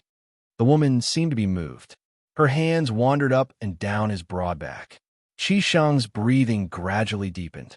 Just as he was about to raise his spear and fight again, a slightly helpless voice sounded out. "Although I don't mind watching another live erotic show, I don't have much time today. I can only apologize for disturbing you. Qi Sheng leapt up, not caring about his naked body or the woman on the bed who was frantically trying to cover her body or her screams. Because he clearly remembered this voice, after he saw the black-robed man, Qi Sheng knelt down without hesitation. Greetings, envoy. I wonder how Qi Sheng can be of service? Please instruct me. Laughter sounded out from the black-robed man. You're indeed smart. No wonder Chu Taidu likes you so much. I came here today to discuss a matter with you. He paused for a moment and then continued to say, Tao Yuan is dead and Chu Taidu is also dead. The immortal sect hopes to support someone else, and I have chosen you. What do you think? Qi Sheng didn't hesitate at all. He directly cowed out. Subordinate greets, envoy. I am willing to serve as the immortal sect's running dog. The black-robed man nodded with satisfaction. Since you have entered my immortal sect, I naturally won't mistreat you. I will temporarily hand over the ring that Chu Taidu left behind to you. As he spoke, he stood up and walked out. His voice was light. The demonic path Shadow Division has already arrived at Four Seasons City. You had best be careful and not lose your little life. Before his voice fell, he had already vanished from sight. Qi Sheng gripped his fists, excitement in his eyes. He thought that he would be unable to escape this great calamity. But who would have thought that there would be a sudden reversal of fortune? Although joining the immortal sect and becoming a spy was dangerous, it was nothing compared to continuing to live. Moreover, he had obtained the supreme alchemy treasure in Chu Taidu's hands. Perhaps in the future, he, Qi Sheng, could become a character like Tao Yuan. He took a deep breath and calmed his surging emotions. He turned to look at the woman on the bed. Her face was pale, but she was still squeezing out a smile. She lifted the blankets covering her, revealing her fair and alluring body. Qi Sheng was well aware that beneath the blankets was a vacuum. He had just enjoyed the beauty of this body just now, but he was still itching for action. He lifted the blankets and threw himself on top of the woman, sprinting forwards once more. Perhaps it was because of the stimulation of the great ups and downs he experienced, but this time he was particularly brave and fierce. 2 hours later, he roared out loud and finally stopped. The woman beneath him had long since gone limp, unable to move. But her eyes were filled with joy and longing, as if she were fantasizing about the wonderful future. But a fantasy was a fantasy in the end. With a light cracking sound, this nascent soul woman's eyes widened and her neck tilted to the side. She was not dead yet. She stared in disbelief at the naked man in front of her, who had just gone to the Mount of Sorcery with her. Her mouth moved with difficulty, but no sound came out. Qi Sheng's voice was cold, and his eyes were even colder. I'm sorry. I want to live on and not make any mistakes. So, you can only die. He lifted up the blankets and covered the woman's eyes that she couldn't close even in death. Then, he washed up in his room and dressed before leaving. After taking several steps, Qi Sheng returned. He reunited the unconscious maid with her master and then straightened his robes and left. There were many matters he needed to attend to right now. As for the promise he made to a woman not too long ago, it was like a gust of wind in this cold weather, blowing away who knew where. The matters of this world were always unpredictable. It left one scratching their heads and finding it impossible to figure out what was going on. Who could have imagined that the previously confident Chu Taidu and the cold and arrogant Grandmaster Tao Yuan would die one after another in a single day? After leaving the Chu residence, the black-robed man looked towards the direction of the Dao arena. He coughed and bitterly smiled. He also never imagined that he, who was known for his flawless plans, would suffer such a loss at the hands of a little fellow. Qin Yu had forcefully broken through the CC King bead and taken away the treasure that he had worked so hard to refine. It was inevitable that he would suffer a backlash. A little fellow that wasn't even at the Blue Sea realm was actually able to accomplish this. Although he had suffered a bit, he still found it interesting. Suddenly, the black-robed man seemed to sense something. He turned and stepped away, vanishing from sight. Within the Dao arena, Solitary Westgate frowned, a cold intent in his eyes.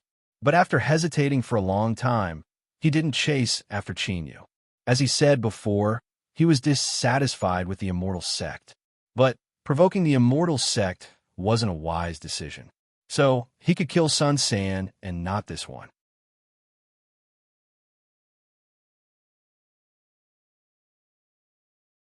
Chapter 461. As expected, when Chenyu returned to the Dao Arena, he didn't see solitary Westgate. This master of the Dao Arena that soared above the highest heavens seemed to be abiding by his words and not wanting to be involved in any trouble because of him. But Chenyu always felt that solitary Westgate was paying extra attention to him. Luckily, he didn't feel any danger from his attention. So, after thinking about it for a long time, he suppressed these thoughts deep in his heart. In the training room, as Chenyu looked at the 21 soul treasures in front of him, he revealed a gratified look. Although there had been many twists and turns, and he had triggered a series of dangers that far surpassed his expectations, it was a good thing that he had gathered most of the materials needed for the soul summoning bell to recognize a master. There were still 2 more months left, so perhaps he really could smoothly complete it. Before then, he wouldn't go anywhere. If there wasn't an accident, this would be the last time he would appear in the world as Chenyu. In the endless years to come, he would be like a small beast in the shadows. He would work hard to constantly grow, all the way until he became a beast king. Only then would he be able to leap onto a mountain peak and roar at the heavens. The immortal sect existed in the world, but it also didn't exist in the world. Only the cultivators it accepted and allowed were able to freely enter and exit the entrance that connected to the outside world. Otherwise, no matter how many mountains and rivers one crossed, it was impossible to take a single step closer. The immortal sect was mysterious and unfathomable. In the hearts of countless living beings, it was the highest and most supreme holy land in the world. There were rivers flowing with honey, mountains blooming with flowers, countless supernatural powers and immortal arts, and the unsurpassed great Tao that led to eternal life. The cultivators that lived there were all proud sons of heaven, all favored children of the heavens and earth. They had unsurpassed good fortune, and only then were they able to enter the immortal sect to cultivate. Unfortunately, these were only baseless delusions, so they were doomed to be illusions. For instance, the Buddhist kingdom disciples that were lying in the hall, bleeding from their heads and twitching. They were as innocent as sheep, but no one sympathized with them. The Buddhist nation cultivators dressed in plain silk robes all had benevolent expressions on their faces. Gentle smiles hung on their lips as they gently carried them away. From start to finish, their eyes were filled with indifference, without the slightest hint of emotion. It was as if all the peace they displayed was just a mask they wore on their faces. It made people wonder what was hidden under this beautiful mask. The Buddhist nation's sovereign sat cross-legged. His tall and dignified throne shone with boundless light, magnifying his figure infinitely. He was like a Buddha that supported the heavens and earth. He was so majestic and peaceful that it made one want to prostrate themselves at his feet and kiss the soil beneath his feet in the most pious manner possible. The king was the sun of the entire Buddhist kingdom. Snuggling up to him, one would be able to enjoy endless light and heat. Therefore, being burned by the raging flames of the sun was a very normal thing. The Nether Domain Master appeared outside the Buddhist kingdom's grand and dignified temple. The Buddhist kingdom cultivators that were walking around all knelt to the ground. He stepped into the temple, his voice light as he said, "Sovereign, you must remain calm. The trembling of the Buddhist kingdom will be a disaster for the Buddhist kingdom." The Buddhist nation's sovereign had an indifferent look in his eyes. After waiting for 100,000 years, the soul-summoning bell has finally appeared. I must obtain it no matter what, and no one can stop me. A tremor spread out from the space around them. The 2 of them were originally in the temple, but in the blink of an eye, they were surrounded by darkness. Countless stars dotted the sky, as if they had entered the endless starry skies. Solitary Westgates has already arrived in Four Seasons City. Unless you are prepared to fight him, it is impossible for you to kill Chinyu. The Nether Domain Master coldly said. The Buddhist nation sovereign was silent for a long time. If I have no other choice, I will take action. You do not need to persuade me. The soul summoning bell is important to me, and you do not fully understand it. The Nether Domain Master's eyes turned even colder. Although the sovereign is powerful, you and I are both well aware that Solitary Westgate has always been the most powerful existence amongst powerhouses. His pupils shrank as if he were thinking of some extremely terrifying matter. In the past, when Solitary Westgate fought against the heavens, it wasn't just you and me who fought, but what was the result? Over the years, I can feel that he has constantly grown stronger. The Buddhist nation sovereign had a calm expression. So what? In the end, Solitary Westgate is only a single person. The Nether Domain Master shook his head. I will not help you. That will only cause the immortal sect to fall into a giant vortex. Do not forget that our true enemy is the demonic path. The demons in the demonic region and Yellow Springs will be happy to see the immortal sect and the Tao arena completely break off relations. The Buddhist nation sovereign revealed a smile. When he was expressionless, his expression was solemn and dignified. But now, just the slightest curl of his lips gave off a warm feeling as if spring had returned and all living things were reviving. Domain Master, you will help me. If Solitary Westgate were to learn of what happened in the past, what do you think he would do? Bang! In the curtain of night, countless stars shined brightly. Brilliant starlight sprinkled down. The Nether Domain Master's eyes were bone-chilling. Sovereign, have you gone mad? The Buddhist nation sovereign laughed. His billowing voice caused the stars in the skies to tremble, as if they would fall down from the starry skies. To seize fate from the heavens, to become the strongest powerhouse in the world, to become undying and indestructible, to coexist with the sun, moon, and stars, what a wonderful lie. He fiercely looked up, his eyes bloodshot. That's right, I have gone mad. I have long since been a madman. The soul summoning bell can help me maintain my clarity of mind. Anyone who tries to stop me from obtaining it is my greatest enemy. The starry skies trembled more and more fiercely. A destructive aura blotted out the skies. Just as a terrifying collision was about to occur, the Nether Domain Master suddenly sighed. The soul summoning bell has a heaven-defying strength. Thus, it is rejected by the world. The great Tao in the dark will not allow it to easily recognize a master. Even if Chinyu obtains it, he doesn't have the qualifications to use it. There is no need for Sovereign to be so anxious. The Buddhist nation's sovereign returned to normal. He was calm and indifferent, as if he were a completely different person from before. I can feel the faint aura in the dark. Chinyu, indeed, doesn't have the qualifications to recognize a master of the soul-summoning bell. But once an accident occurs, I will directly take action, even if the heavens collapse and the earth shatter. With a sigh, the conversation ended. The starry skies vanished, leaving the two people still in the Grand Hall. The Buddhist nation cultivators walking around outside were peacefully smiling, as if they didn't know that they had taken a trip to the gates of hell. The Nether Domain Master turned and left, vanishing in an instant. The Buddhist nation sovereign traced a string of Buddha beads around his neck. It was unknown what material they were made from, but on the surface of each Buddha bead was a vivid and lifelike Buddha. Some of them were smiling, some of them were angry, some of them were crazy, some of them were crying. His fingers constantly stroked their smooth surface. Layers of Buddhist light shined upon them, making one feel an endless majesty and strength. But no one discovered that beneath the layers of Buddhist light, there were already countless tiny cracks on the Buddha beads. Chinyu, why don't you die? Put an end to all your pain and enter samsara. That is the best ending for you. You should die.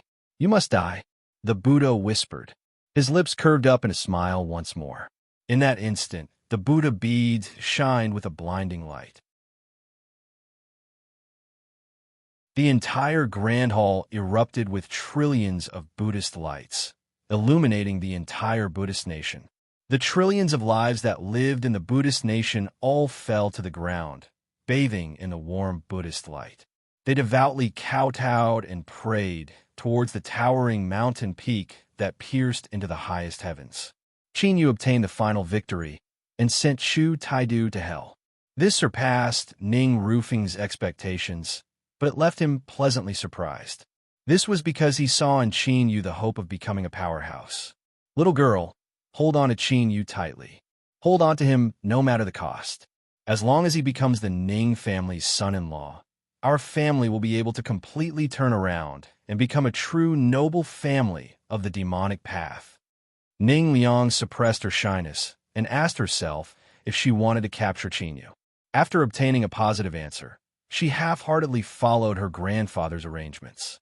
It was unknown what Ning Rufing said to Kong Mingxiao, but among the cultivators helping Qin Yu refine pills, a lively little girl soon appeared. Her beauty was breathtakingly beautiful, causing several normally cautious Dao arena cultivators to make several mistakes in a row. But after being summoned by the steward and given some instructions, they no longer dared to look at Ning Liang. Even if their hearts ached, they could only hide it. Qin Yu was busy refining pills. By the time he discovered Ning Liang, over half a month had already passed. He was surprised by her arrival, but after a moment of hesitation, he didn't say anything. At the beginning, he had already made his stance clear. No matter why Ning Liang came here, he couldn't repeat it a second time. Otherwise, he would thoroughly break her heart. Although he felt a bit helpless, Qin Yu's smile remained warm. He didn't give her any more time. After saying a few words, he turned and left. It wasn't that he was wholeheartedly avoiding Ning Liang.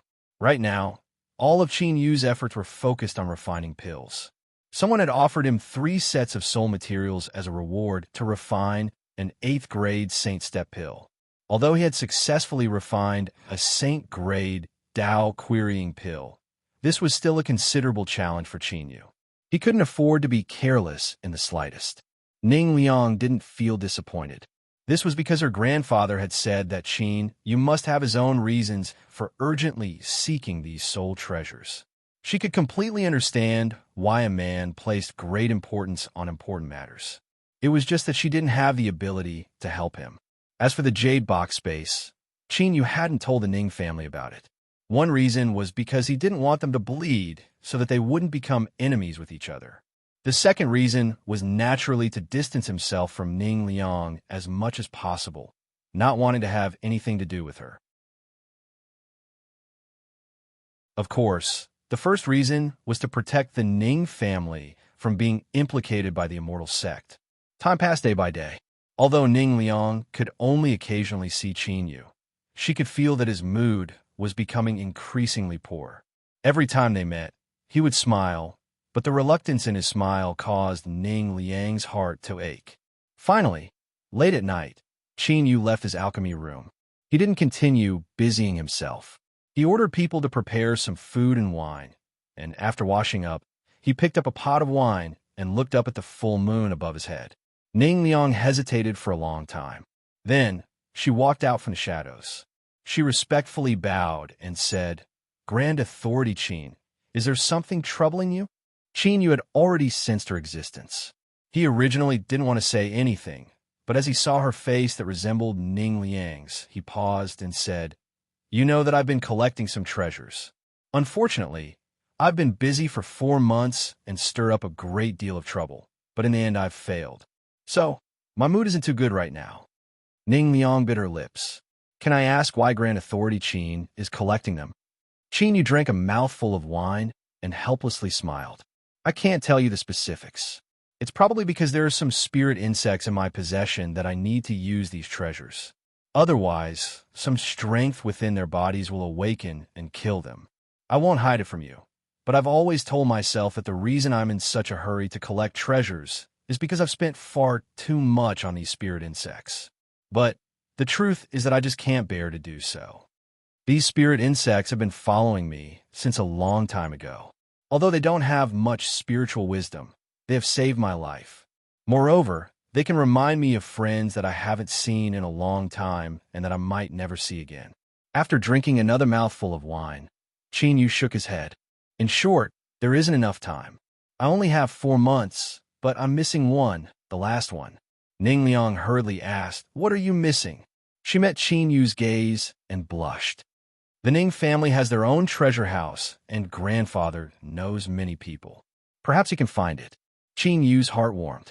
He appreciated her good intentions. Pre-celestial wood.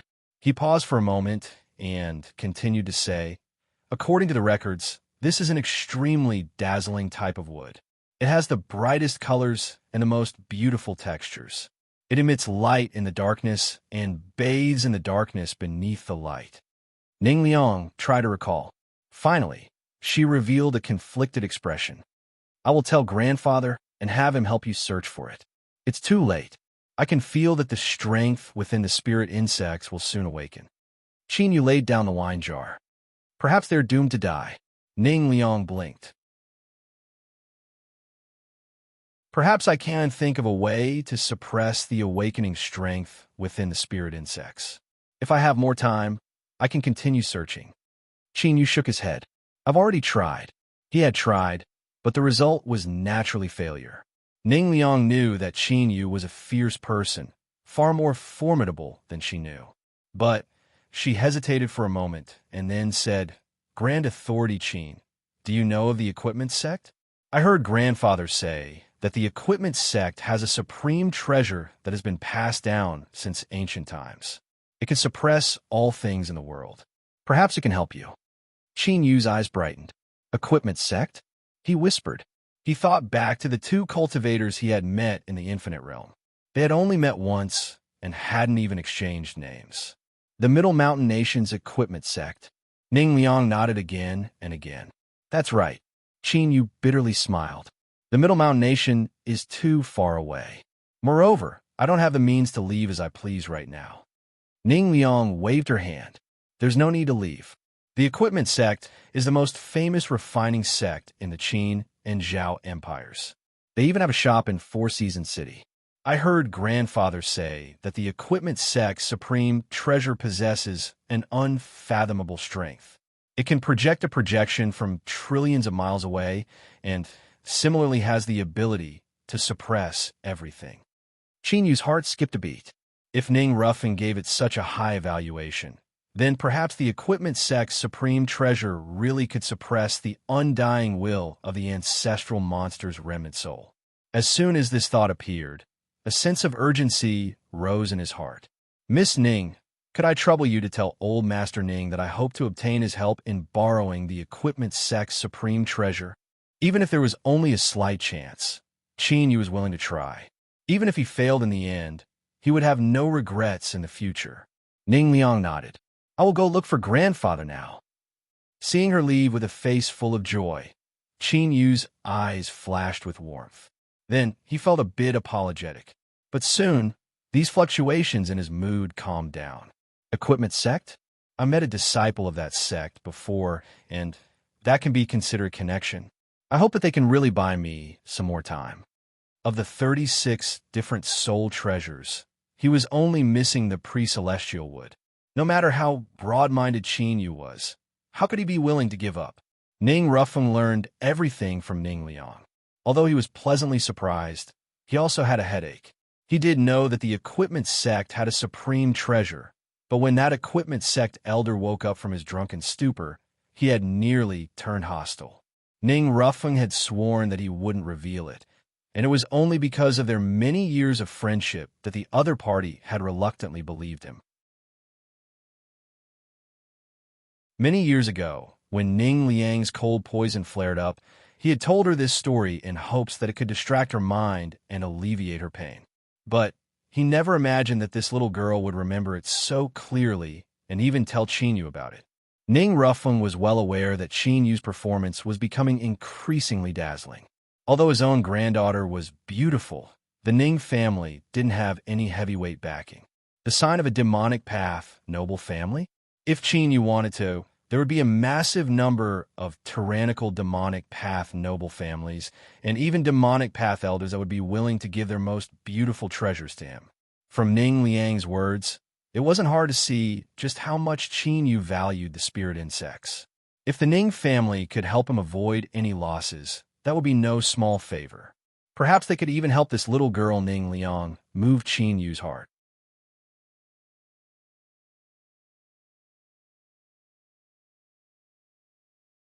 Chapter 462.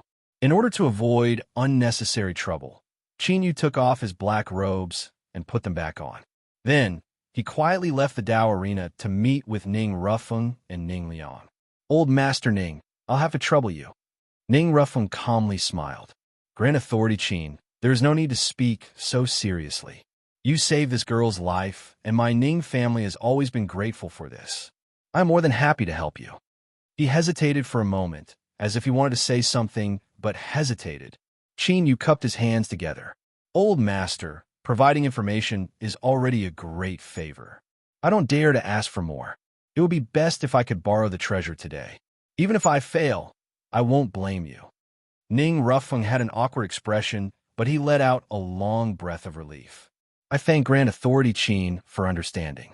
In truth, the equipment sect's treasure has always been well hidden, and I don't have full confidence I can obtain it. But, Grand Authority Qin, you can rest assured that I will do my best. After thinking about it for an entire night, Ning Rufeng felt that he should report this to Qin Yu ahead of time, so that he could be mentally prepared. If things didn't work out, he wouldn't provoke any more complaints.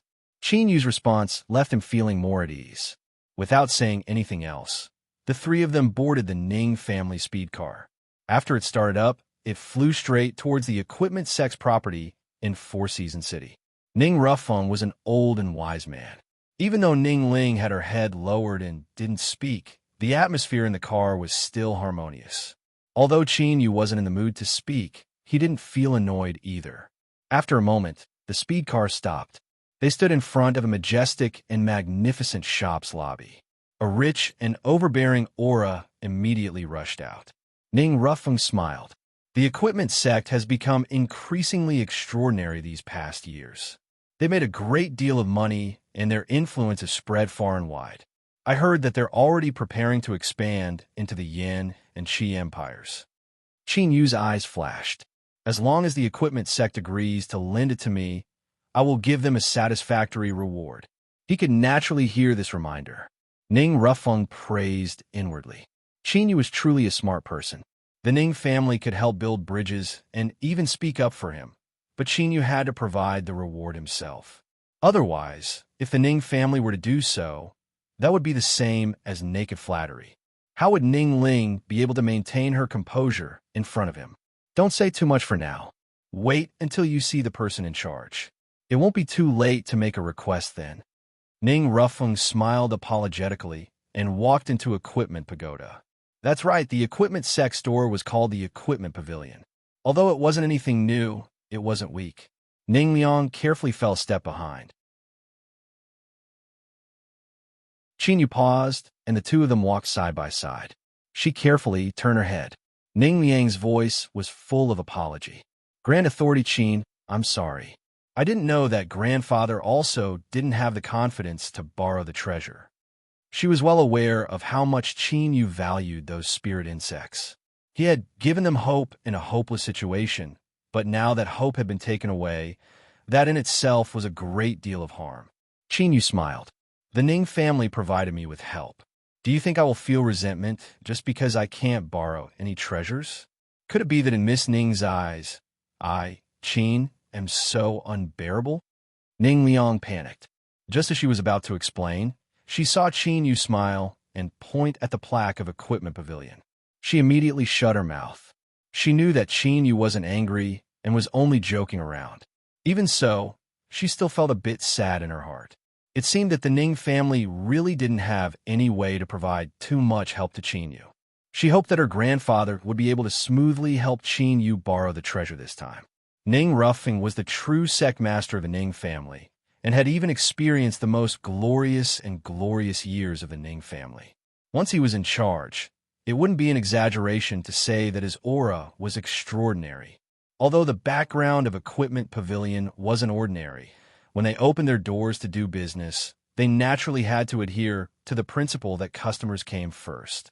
A young servant who was used to observing the situation had already greeted them with a bright smile. Honored guests, your presence brings light to our humble dwelling. Honored guests, please sit down and rest first. A new batch of tea has arrived in the store. I will immediately serve tea to the 3 honored guests. His words made one feel as if they were bathing in a spring breeze. It could be seen that the reason why Equipment Pavilion's business was so prosperous, besides the high quality of refining artifacts, it was also because of their business methods. Ning Ruffung revealed a faint smile. He flipped his hand and took out a token. I have a great deal to discuss, and it would be best if I could discuss it with the manager of your store. I wonder which elder is currently in charge of Four Seasons City? As the young servant saw the token, his smile became even brighter. He bowed once more and respectfully said, "So it's an honored guest with a long history. Forgive me for being blind, but the manager of our store is Elder Muley. 3 honored guests, please rest in the VIP lounge first. I will immediately pass on the message." Ning Ruffung put away the token and smiled, but his heart began a race. Coincidentally, he knew a bit about this Elder Muley. He had heard that this person was extremely inflexible and stubborn. Since he had bumped into him today, he feared that the difficulty of this matter would rise by 30% before he could even speak. The young servant respectfully led the way. They passed through the brightly lit hall. Soon, several crystal boxes hanging down from the ceiling caught Qin Yu's eye. Ning Liang looked over. She cried out in surprise, her eyes filled with awe. Every crystal box had a different shape.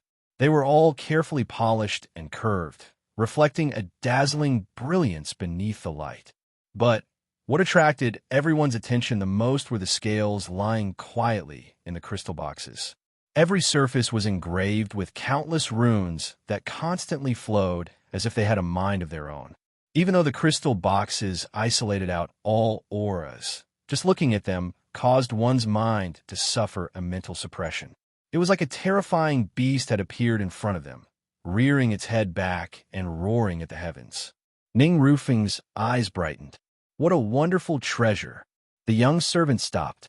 He looked up at the crystal boxes and revealed a proud expression. He smiled and said, "Honored guests, you have good eyesight. My sect spent an incalculable amount of resources to slay a terrifying great monster and take its scales to refine them. Each scale can be large or small, and after activating it, it can withstand the strike of an almighty being. However, the scales of a great monster can only be encountered through a stroke of fate. Even in my sect, there aren't many of them. Once they are refined, they are distributed to the various equipment pavilions as a display of their store's treasures. They are not sold to the public." He smiled apologetically, his tone sincere. He had said these words countless times recently and had already practiced them to the point of perfection, making it hard for others to doubt his words. As for saying that he had good eyesight, that was naturally nonsense flattery. The treasure was placed in plain sight. As long as one wasn't an idiot, there was no way they wouldn't see it. Ning Ruffung shook his head. What a pity. If there were enough of these scales, they could be refined into a set of armor that could be called a supreme treasure. He didn't speak any further and continued forwards. Ning Ling's eyes shined with stars. She didn't care about how powerful the scales were. What attracted her attention were the exquisite runes on the surface of the scales that seemed like living creatures. If she could refine them in armor like her grandfather said, then it would definitely become the most dazzling treasure in the world. Ning Ling turned to look at the crystal box several times. With his black robes covering him, he wasn't afraid of being seen by others. There was a strange expression on his face. The VIP lounge of Equipment Pavilion was completely worthy of being called a VIP. Everywhere was luxurious. Disregarding everything else, just the sofa that was so soft that it seemed as if it could swallow a person whole was worth a lot of praise. The leather was sewn from snow sheepskin. This sort of spirit sheep grew on snowy mountains. Not only was their fur pure and flawless, but even their skin was snow white. After being carefully refined, the pores on their skin would naturally shrink and connect together, forming all sorts of beautiful natural patterns. Every piece was extremely valuable. As for the stuffing inside the sofa, from the faint fragrance that lingered in the air, one could tell that this was the most delicate down of red sparrows. This sort of sparrow was born with sand fruit as their food. The sand fruit itself was sour and tasty. It was impossible to eat it. But after the red sparrow ate it, its entire body would emit a refreshing fragrance. Only a red sparrow that lived for over 100 years would have feathers that would forever emit a fragrant fragrance and become a qualified stuffing. Just these few sofas required over a dozen snow sheep and over 100-year red sparrows. If converted into spirit stones, it would not be a small number. Ning Ruffing sat down on the sofa and coughed. Deep in his eyes, there was a bit more helplessness. Although Qin Yu was rich and overbearing, what the equipment sect lacked the least was money. If he wanted to borrow the treasures today, it wouldn't be easy at all. Perhaps he would have to throw away his old face and shamelessly refuse. Cough, cough, old friend. It's not that I don't keep my word, but for the sake of my granddaughter's future happiness, I can only apologize to you. Elder Muley arrived after a long period of time. He dived straight into the main topic. I heard that honored guest has arrived. I wonder if you have any requests? My equipment pavilion will do our best to satisfy your requests. Old Master Ning immediately put on a smile. I am Ning Ruffeng, the head of the demonic path's Ning family. I have taken the liberty to disturb Elder Muley today because I have a presumptuous request. Elder Muley's eyes sharpened, and he became a bit more cautious. He reached out a hand and said, Honored guest, please speak. A demonic path's noble family could only be conferred a title if they had great merits for the demonic path. To a certain degree, the equipment sect had to bow down to the demonic path. Since Ning Ruffeng introduced himself, he naturally had to maintain a certain level of respect. Ning Ruffeng's smile became even brighter. I heard that your esteemed sect has a supreme treasure that can suppress everything in the world. I have a good friend who raises spirit insects, and because of certain reasons, I hope to borrow your sect's supreme treasure. Of course, in order to express our sincerity, we are willing to pay an extremely generous reward to your sect. Elder Muley's face darkened, and the coldness in his eyes caused the smile on Ning Ruffeng's face to stiffen. I don't know where you esteemed guests obtained this information, but it is all false. My equipment sect does not have such a precious treasure. He stood up. If there isn't anything else, I still have important matters to attend to, so I won't keep you here any longer. He turned to leave. Ning Ruffeng's complexion changed. He never imagined that the other party would have such a fierce reaction. But if you said you didn't want to borrow it, then that was fine. But what did you mean by saying you didn't have it? How could he explain this to Qin Yu? Elder Muley, please wait a moment. We really only want to borrow it and have no other intentions. I hope that Elder can bend the rules a little. Muley coldly coughed. I've already said it clearly. If we don't have it, then we don't have it. If you three continue to cause trouble without reason, then don't blame my equipment pavilion for offending you. These words were extremely impolite. Ning Ruffeng clenched his teeth. I am an old friend of Elder Hai Ming Wei. Muley stopped and turned around. His eyebrows furrowed together. Hai Ming Wei. This person clenched his teeth for a long time. Then, he glared at Ning Ruffeng and flicked his sleeves as he left. His voice echoed out from afar. 3 honored guests, please wait here for a moment. I will return soon. Huh. Ning Ruffeng sighed and slumped down on the sofa. The wrinkles on his face deepened, and he seemed to age a great deal. Ning Liang had a worried expression. Grandfather, are you all right? Ning Ruffeng shook his head. He looked at Qin Yu and squeezed out a smile. Grand Authority Qin, there is no need to worry. I have been friends with Hai Ming Wei for many years. With him speaking up for me, I will definitely be able to borrow the supreme treasure. As he spoke to her, he paused for several breaths of time. Then, he deeply sighed. It's just that today I betrayed an old friend. For the rest of my life, I will be tormented by guilt. I will never have the face to see my old friend again. Ning Liang's eyes were wet with tears.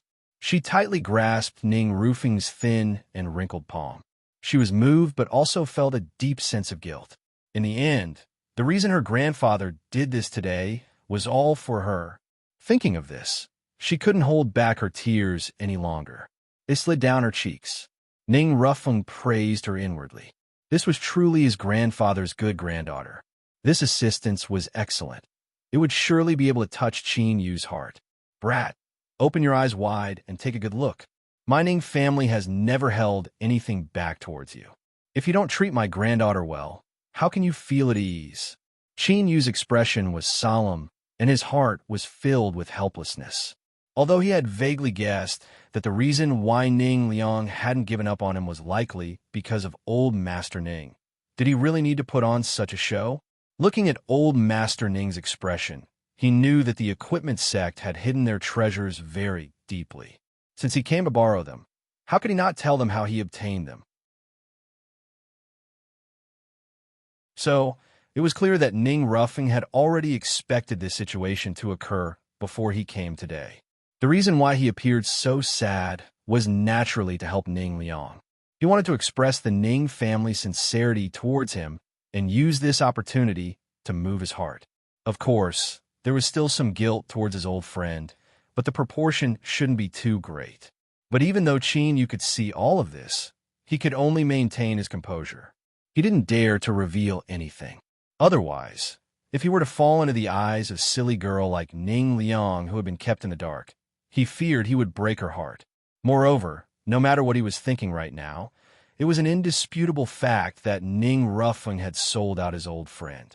Since he had received a favor from someone else, there was no need to haggle over anything else. So, as Qin Yu thought about it, he put on a very moved expression and expressed his thanks to old Master Ning. Grand Authority Qin has shown great graciousness to my Ning family. So what does it matter if this old man sacrifices his life to repay you? As long as my granddaughter can live happily in the future, I will be satisfied. This reminder was a bit too blatant. Qin Yu couldn't help but cough. He didn't dare to continue. Otherwise, who knew what this clever old master would say? Ning Liang blushed. She coquettishly said, "Grandfather, what are you saying?" She glanced at Qin Yu from the corner of her eyes. When she saw that he didn't reveal any displeasure, she relaxed a little. Ning Rufeng's complexion didn't change. As an old and experienced man, the thickness of his skin was naturally directly proportional to his age. I'm getting old, and my mood is fluctuating too much. I was just speaking nonsense for a moment. I hope Grand Authority Qin doesn't mind. Qin Yu smiled and shook his head, not saying a single word. Seeing that he wasn't going to harp on this matter, Ning Rufeng smacked his lips. Ning Liang hurriedly picked up a cup of tea, afraid that he would say something else. Really, how could grandfather be like this? Did Qin Yu think that she was using this matter to ask him for something? Ning Rufeng grimaced as he was scalded. He put down the teacup and couldn't help but glare at Ning Liang. You little white-eyed wolf, just who was this old man spouting nonsense for? You actually dared to be so ruthless. I'm getting old. I just don't know when I'll make a mistake. How annoying. Before he finished speaking, he was interrupted by a sneer. Since you know you're getting old, you might as well cut your throat and die. Why continue living and harm others and yourself?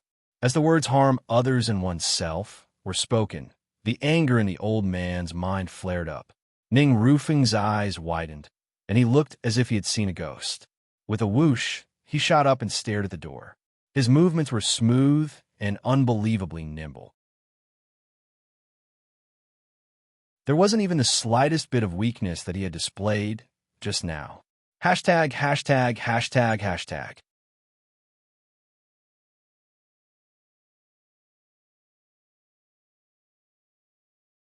Chapter 463. The most awkward thing in the world was to sell someone out a second ago, and then have the person appear in front of you alive the next second. Ning Rufeng was currently experiencing this embarrassment. Even though he was old and experienced, and his skin was as thick as cracked tree bark, he still couldn't help but flush red. After a long time, he squeezed out a few words. Elder Hemingway, it's been a long time. Beside the returning Elder Muley was a middle-aged cultivator who looked to be in his 40s. His skin was fair and smooth, and he wore light blue robes, giving him a scholarly appearance. But right now, he was gnashing his teeth, ruining his temperament. Surname Ning, since we haven't seen each other for so long. How come you haven't died yet? Ning Ruffung shrunk his neck back. His smile was uglier than crying. Luckily, Elder Muley, who was as cold as a block of ice, helped him out of his predicament. Elder Hai Mingwei, it looks like this person wasn't wrong. You were the one who told him about the sex treasure. Hai Mingwei sighed. I drank too much in the past, and now I've run into someone who goes back on his word. Elder Muley, don't worry. I will give the sect an explanation for this matter. Muley coldly swept his eyes over everyone. At this time, Qin Yu could clearly feel a bloodthirsty aura emanating from him. He couldn't help but frown. Luckily, this feeling disappeared in an instant. Muley flicked his sleeves and left. I'll leave this matter to Elder Hai Mingwei. I will bid my farewells. Bang! The doors to the VIP lounge slammed shut. The humming sound lingered in the air. Hai Mingwei took out a white sphere from his chest. It was unknown what material this object was made of. He loosened his fingers and it floated into the air. At the same time, a strange fluctuation spread out. Qin Yu's eyebrows shot up. The effect of this bead was actually similar to Ninth Province Furnace. It could completely isolate the aura inside and outside. Could it be that this elder Hai Mingwei wanted to kill him to silence him? Although Qin Yu thought the chances weren't high, he was still cautious and prepared to attack at any moment. Old cousin, a shout of joy caused Qin Yu's face to stiffen. He turned his head in surprise to see Ning Rufing's face filled with ecstasy. He threw himself at Hai Mingwei, but what he received was a merciless foot. A loud bang rang out, causing everyone's scalps to turn numb. Ning Rufing was sent flying backwards at an even faster speed, knocking over an incomparably luxurious sofa. He tumbled on the ground 7 or 8 times before finally crashing into the wall. The entire VIP lounge seemed to tremble. Ning Rufing crawled up from the ground. He clapped his hands together, completely ignoring the large footprint on his chest. He smiled brilliantly. I haven't seen you in so many years, but you're still as hot-tempered as ever. There are juniors here today, so you should at least pay attention to your own status and face. As Hai Mingwei kicked out, his complexion became much better. He swept his eyes over Qin Yu and Ning Liang and coldly snorted. You pig, if I didn't leave you some face in front of the juniors, then I would have already kicked you into the ground. What did you promise me back then? You swore to never speak of this matter to anyone. If you go back on your word, humph, now that you have a son and a daughter, and also a granddaughter like this, you probably don't think you need to do that anymore, right? Ning Rufing awkwardly smiled. Old cousin, you must be joking. I was forced to do this today. If you still don't vent your anger, then I'll kick you a few more times. As he spoke, he revealed a heroic expression. Qin Yu blinked his eyes, a bit confused as to just what was happening. He glanced at Ning Liang, who was also stunned. It was clear she was also confused. Screw off. Hai Mingwei frowned and scolded. Ning Rufing wasn't angry at all. He smiled and explained, Elder Hai Mingwei has some relationship with the Ning family, so he could be considered my younger cousin. We have known each other since we were children, but because of certain reasons, it wasn't convenient to reveal our relationship. Thus, there aren't many people in the Ning family that know of it. He waved his hand. Little girl, greet your grandfather. Ning Liang respectfully bowed. Ning Liang greets grandfather. A smile appeared on Hai Mingwei's face. This last Ling is even more beautiful than the rumors say. I wonder which family's young genius will benefit from her in the future. As he spoke, he took out a rainbow-colored ribbon. I don't dare to refuse a gift from an elder.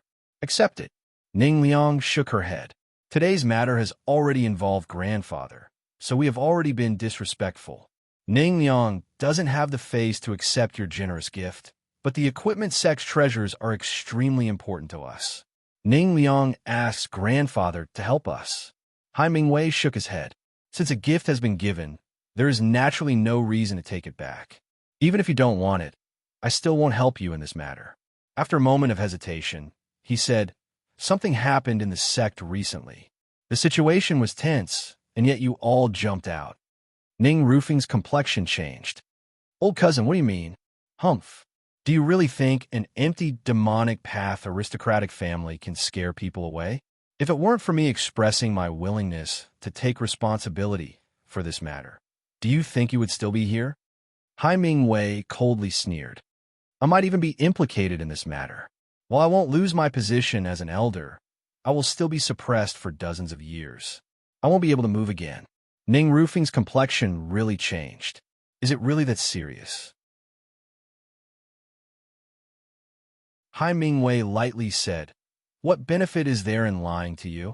Do you think I can obtain your gratitude? If possible, I hope that you and I will never meet again in the future. He angrily said, It's been so many years, but every time I see you, I'm always met with bad luck. I really haven't missed a single time. Ning Rufing was silent for several breaths of time. He cupped his hands together and said, I was wrong. I thought that your status in the equipment sect wasn't bad, so you shouldn't have been affected, Hai Ming-wei sneered. Don't speak any more nonsense. Take advantage of the fact that I haven't met with a great misfortune to hurry up and take the juniors away. That way, I can think of a way to fill this hole. As he spoke, his eyes swept over Qinyu. Qinyu was wearing a black robe, so he couldn't see anything. But after he arrived, Ning Liang had respectfully bowed, and Qinyu hadn't moved at all. Ning Rufing clearly regarded this as a matter of course. This meant that the black-robed man's status wasn't ordinary. But at this time, Elder Hai Ming-wei wasn't in the mood to inquire about the black-robed man's true identity. He only wanted to send him away as soon as possible. Ning Rufing's lips moved, but in the end he didn't say anything. He stood up and said, Let's go. He had already done his best, and had even dragged Hai Ming-wei down with him. But with things having come this far, there was no turning back. Ning Liang wanted to say something, but she was interrupted by Ning Rufing's gaze. She bit her lips and took the 7-colored ribbon that Hai Ming-wei had stuffed into her hands, an apologetic look in her eyes. Qinyu smiled. He cupped his hands together and bowed. Greetings, Elder Hai Ming-wei. Ning Rufing's eyes flashed with surprise. With Qinyu's intelligence, he should have already seen through the current situation. Why hadn't he given up yet? Was the spirit insect too important to him? Or did he have some other confidence?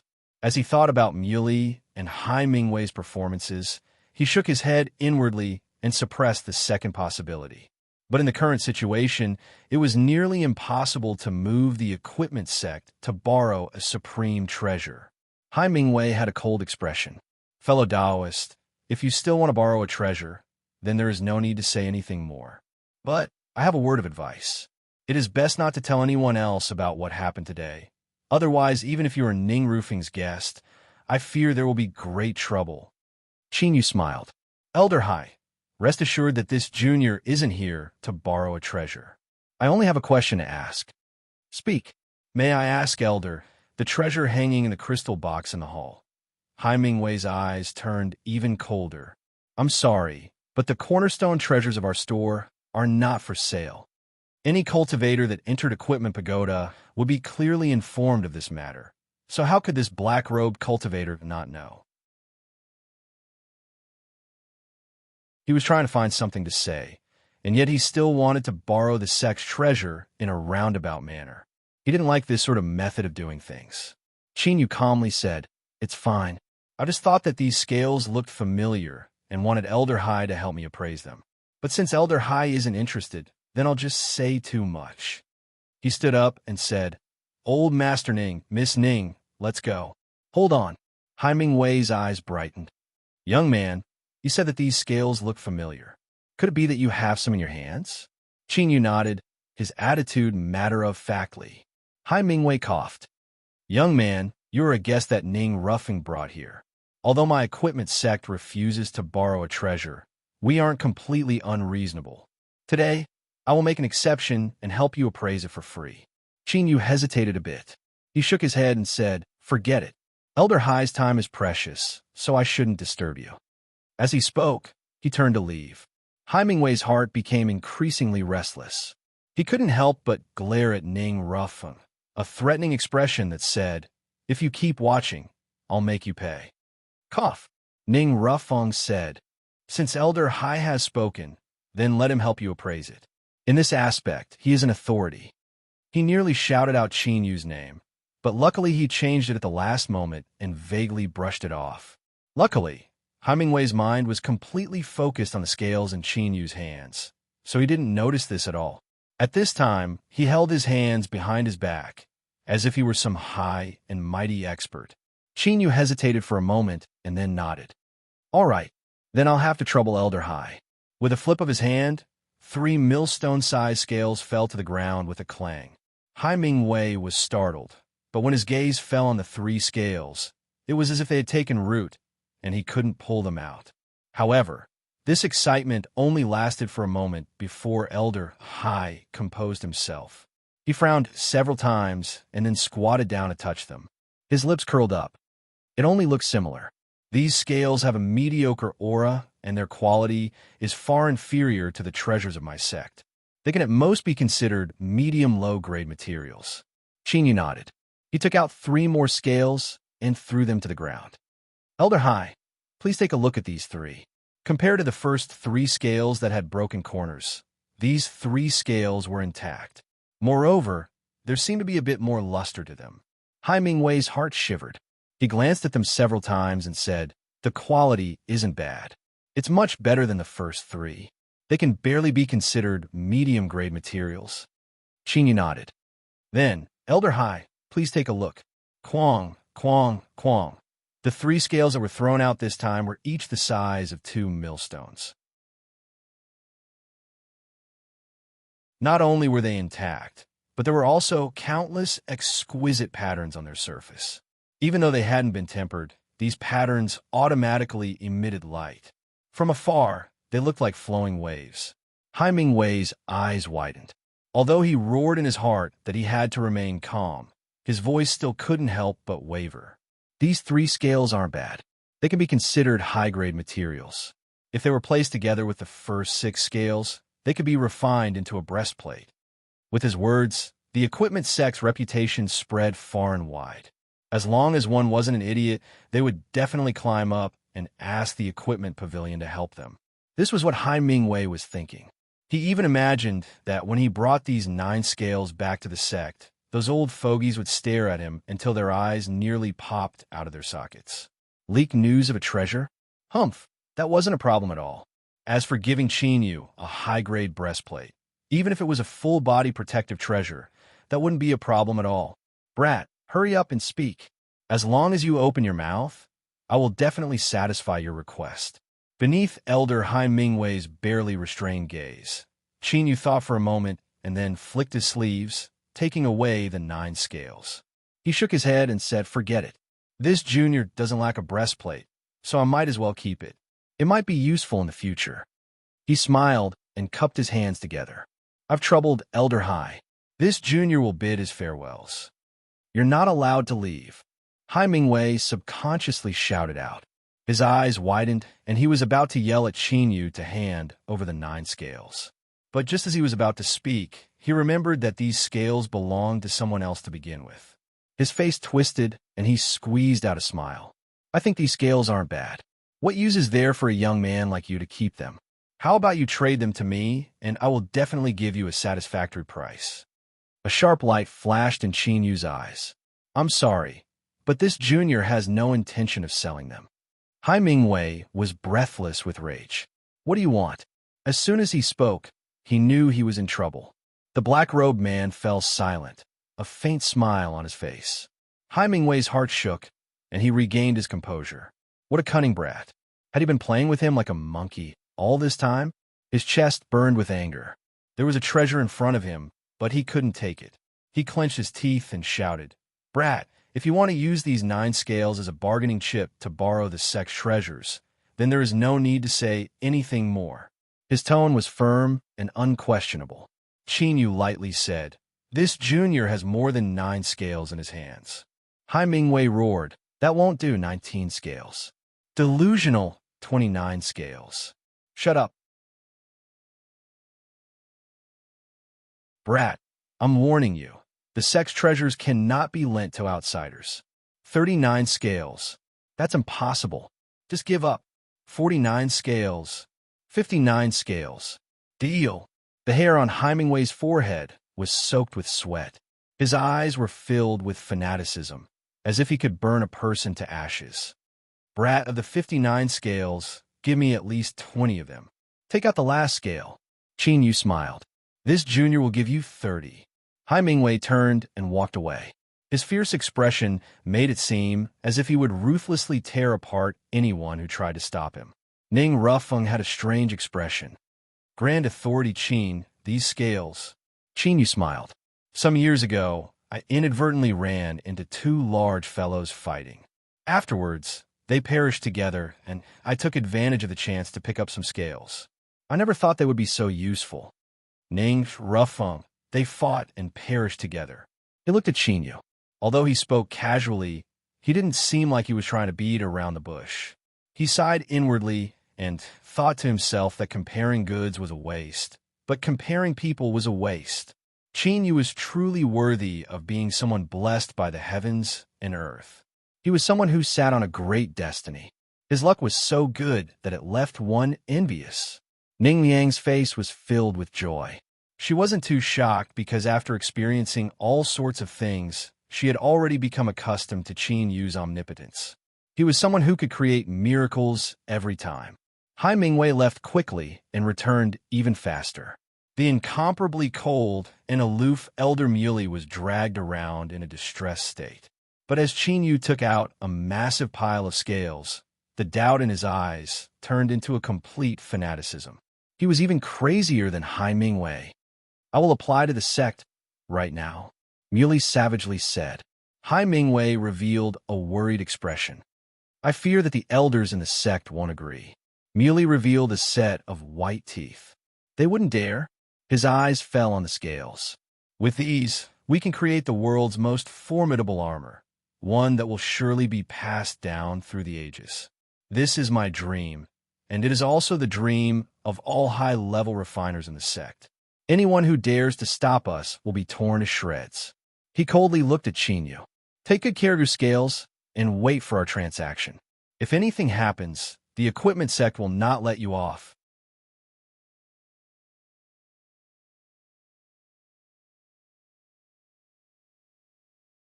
Chapter 464. The equipment sect's response was extremely quick. Just after noon, Mu Li and Hai Mingwei walked into the VIP lounge with bloodshot eyes and tired faces. They looked at Qin Yu and said, "The equipment sect has agreed to your transaction. The projection still needs to be prepared. At the latest, it will descend tonight." Mu Li hesitated, a bit uncomfortable. Qin Yu slowly shook his head. "I'm sorry, but I must obtain the projection of the treasure before I can give the scale armor to you two." What a despicable person. Mu Li's face darkened. Although Hai Mingwei was disappointed, he was much calmer. All right. The two turned and left. Mu Li's gloomy expression disappeared. He lightly said, "Elder Hai, don't you think that the black-robed cultivator's voice is a bit familiar?" Hai Mingwei rubbed his temples. There are countless lives in this world, and there are many who have similar voices. Is it wrong that we don't know who he is? Mu Li smiled. That's right, we don't know him. The two glanced at each other and could see the relief in each other's hearts. Luckily, the transaction would be completed tonight. If those old fellows from the sect arrived, they would likely be willing to give up these incomparably precious scales in order to prevent this transaction. As for whether or not the equipment sect would discover them in the future, and whether or not there would be trouble if they did, that was a matter for the future. There was no need to consider it now. Moreover, what was done. Even if they found out, the sect would only help them conceal it. After all, the immortal sect was a colossal existence. Although they were extremely far away and the equipment sect had close relations with the demonic path, it was best not to provoke them. As the night gradually darkened, Qin Yu finally obtained his goal, a foot-tall, pitch-black stone mountain. There wasn't the least bit of mystical about it, but as he held it in his hand, he could feel the tyrannical might contained within this common-looking mountain. It was clearly just a phantom, but when it fell into his hand, it felt as if it weighed 1,000 pounds of gold. And what was even more terrifying was that when his divine sense approached the black stone mountain, it felt as if it had fallen into a swamp. The invisible rules of the world around it had changed. If a phantom could change the rules, than the might of the main body could be imagined. It was no wonder the equipment sect had tried so hard to hide it. Once this treasure was exposed to the world, it would draw countless greedy eyes. Mu coldly said, "You must swear not to tell a second person of today's matter. Otherwise, you will have no hope of reaching the great Tao for the rest of your life." For different people, the binding power of an oath was different. But for Qin, this oath was the most suitable. He was a cultivator on the ancient perishment decree and also a peerless proud son of heaven that had broken through the Mirage King bead. The highest great Tao was what he diligently pursued. This was without a doubt. Qin wasn't surprised that Equipment Pagoda had discovered his identity. This was something he had done intentionally. It had to be known that even if it was a transaction, both parties had to be on the same level, or at least on a similar level. Otherwise, the transaction would likely become a one-sided robbery. His status was enough for the equipment sect to value him so that they wouldn't have any random thoughts about him. Although Qin didn't fear them, he still wanted to avoid trouble as much as possible. Mu Li's expression softened a little. He extended his hand and said, "Give me the scale." Qin flicked his sleeves, and 60 scales appeared. He sincerely said, "This extra scale can be considered this junior's thanks. I've troubled Elder Muley today." Muley took a deep look at him, flicked his sleeves, took the scale armor, and left. After carefully sensing the black mountain in his hand, Qin thoughts stirred and it vanished from sight, turning into the phantom of a mountain in his palm. He pushed open the door. There was already a young servant waiting outside. After smoothly leaving Equipment Pagoda, the anxiously waiting Ning Ruffeng and Ning Liang revealed relaxed expressions. After boarding the speed car and leaving Equipment Pagoda, Qin pulled down his black robes and cupped his hands together. "This time, I must thank old Master Ning." These words caused Ning Ruffeng to smile. It was clear that Qin had smoothly achieved his goal. "Grand Authority Qin, there's no need to be so polite. At most, I only provided information. The reason I was able to borrow the treasures of Equipment Pagoda was because of Grand Authority Qin's own ability." Qin smiled, not saying much. Although Ning Ruffeng wasn't wrong. If he didn't have any information, then no matter how many methods he had, it would all be in vain. A favor was a favor. It was fine as long as he remembered it. There was still some distance from the Tao arena. Qin put on his black robes and got off the car. His figure melted into the darkness, and he smoothly returned to the Tao arena. Without any delay, he summoned the purple-back blue-wing ants. He lifted his palm, and the phantom of a black mountain flew out. This mountain grew with the wind, growing to 1,000 feet in the blink of an eye. Luckily, Qin had already expected this and chose an open area. Otherwise, he wouldn't have been able to place it there.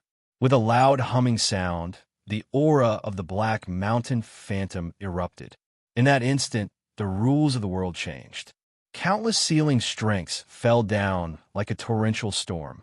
These wild sealing strengths seemed to have a mind of their own. They pierced through the purple-back blue-wing ants and rushed towards the fragments of the indestructible monster ancestors while hidden within their bodies. The phantom of a wild rabbit appeared beneath the black mountain. It looked up, its eyes filled with the vicissitudes of time. Its funny, three-petal mouth exuded an indescribable dignity. You actually found this treasure. Brat, your luck isn't bad. But the most it can do is buy you 2 more months. The wild rabbit phantom grinned. Believe me, the soul-summoning bell won't recognize a master so easily.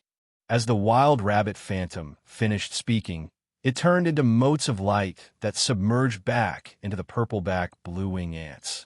Qin complexion darkened, but soon he took a deep breath and suppressed all his thoughts. 2 months of time was already a good result. He only lacked one last thing. He didn't believe he would fail at the last moment. It's right, little master, it really is difficult for you to recognize a master for the soul-summoning bell. The shadow wriggled, and Undying quietly walked out.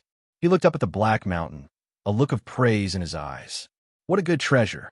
Unfortunately, it's only a phantom. If I could obtain the main body, it would be infinitely useful. Qin Yu turned his head. Why? Undying shrugged, not caring about his directness at all. This is the rule.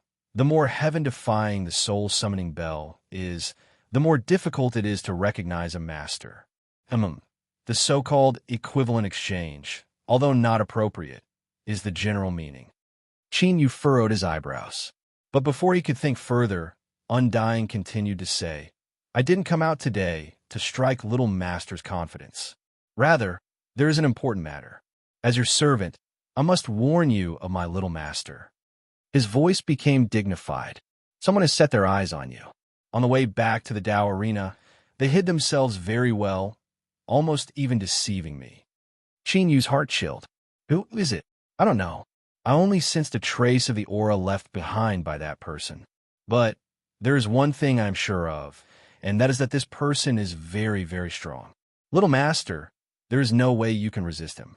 However, this person seems to have some scruples. He could have easily captured you, but in the end he chose to continue hiding. Qin Yu frowned. The reason this person didn't dare to attack him should be because he feared the Tao Arena Master. He absolutely couldn't use his current identity any longer. Once this matter was concluded, he would have to find a way to escape. Undying, pay attention in the future. If this person comes out again, immediately tell me. Undying bowed. Of course, I don't want Little Master to be killed by someone. He turned and melted into a shadow, vanishing from sight. Qin Yu glanced at the purple-back, blue-wing ants at the base of the Black Mountain. After a moment of thought, he hurriedly left. To Undying, this black shadow was a kingdom of eternal darkness.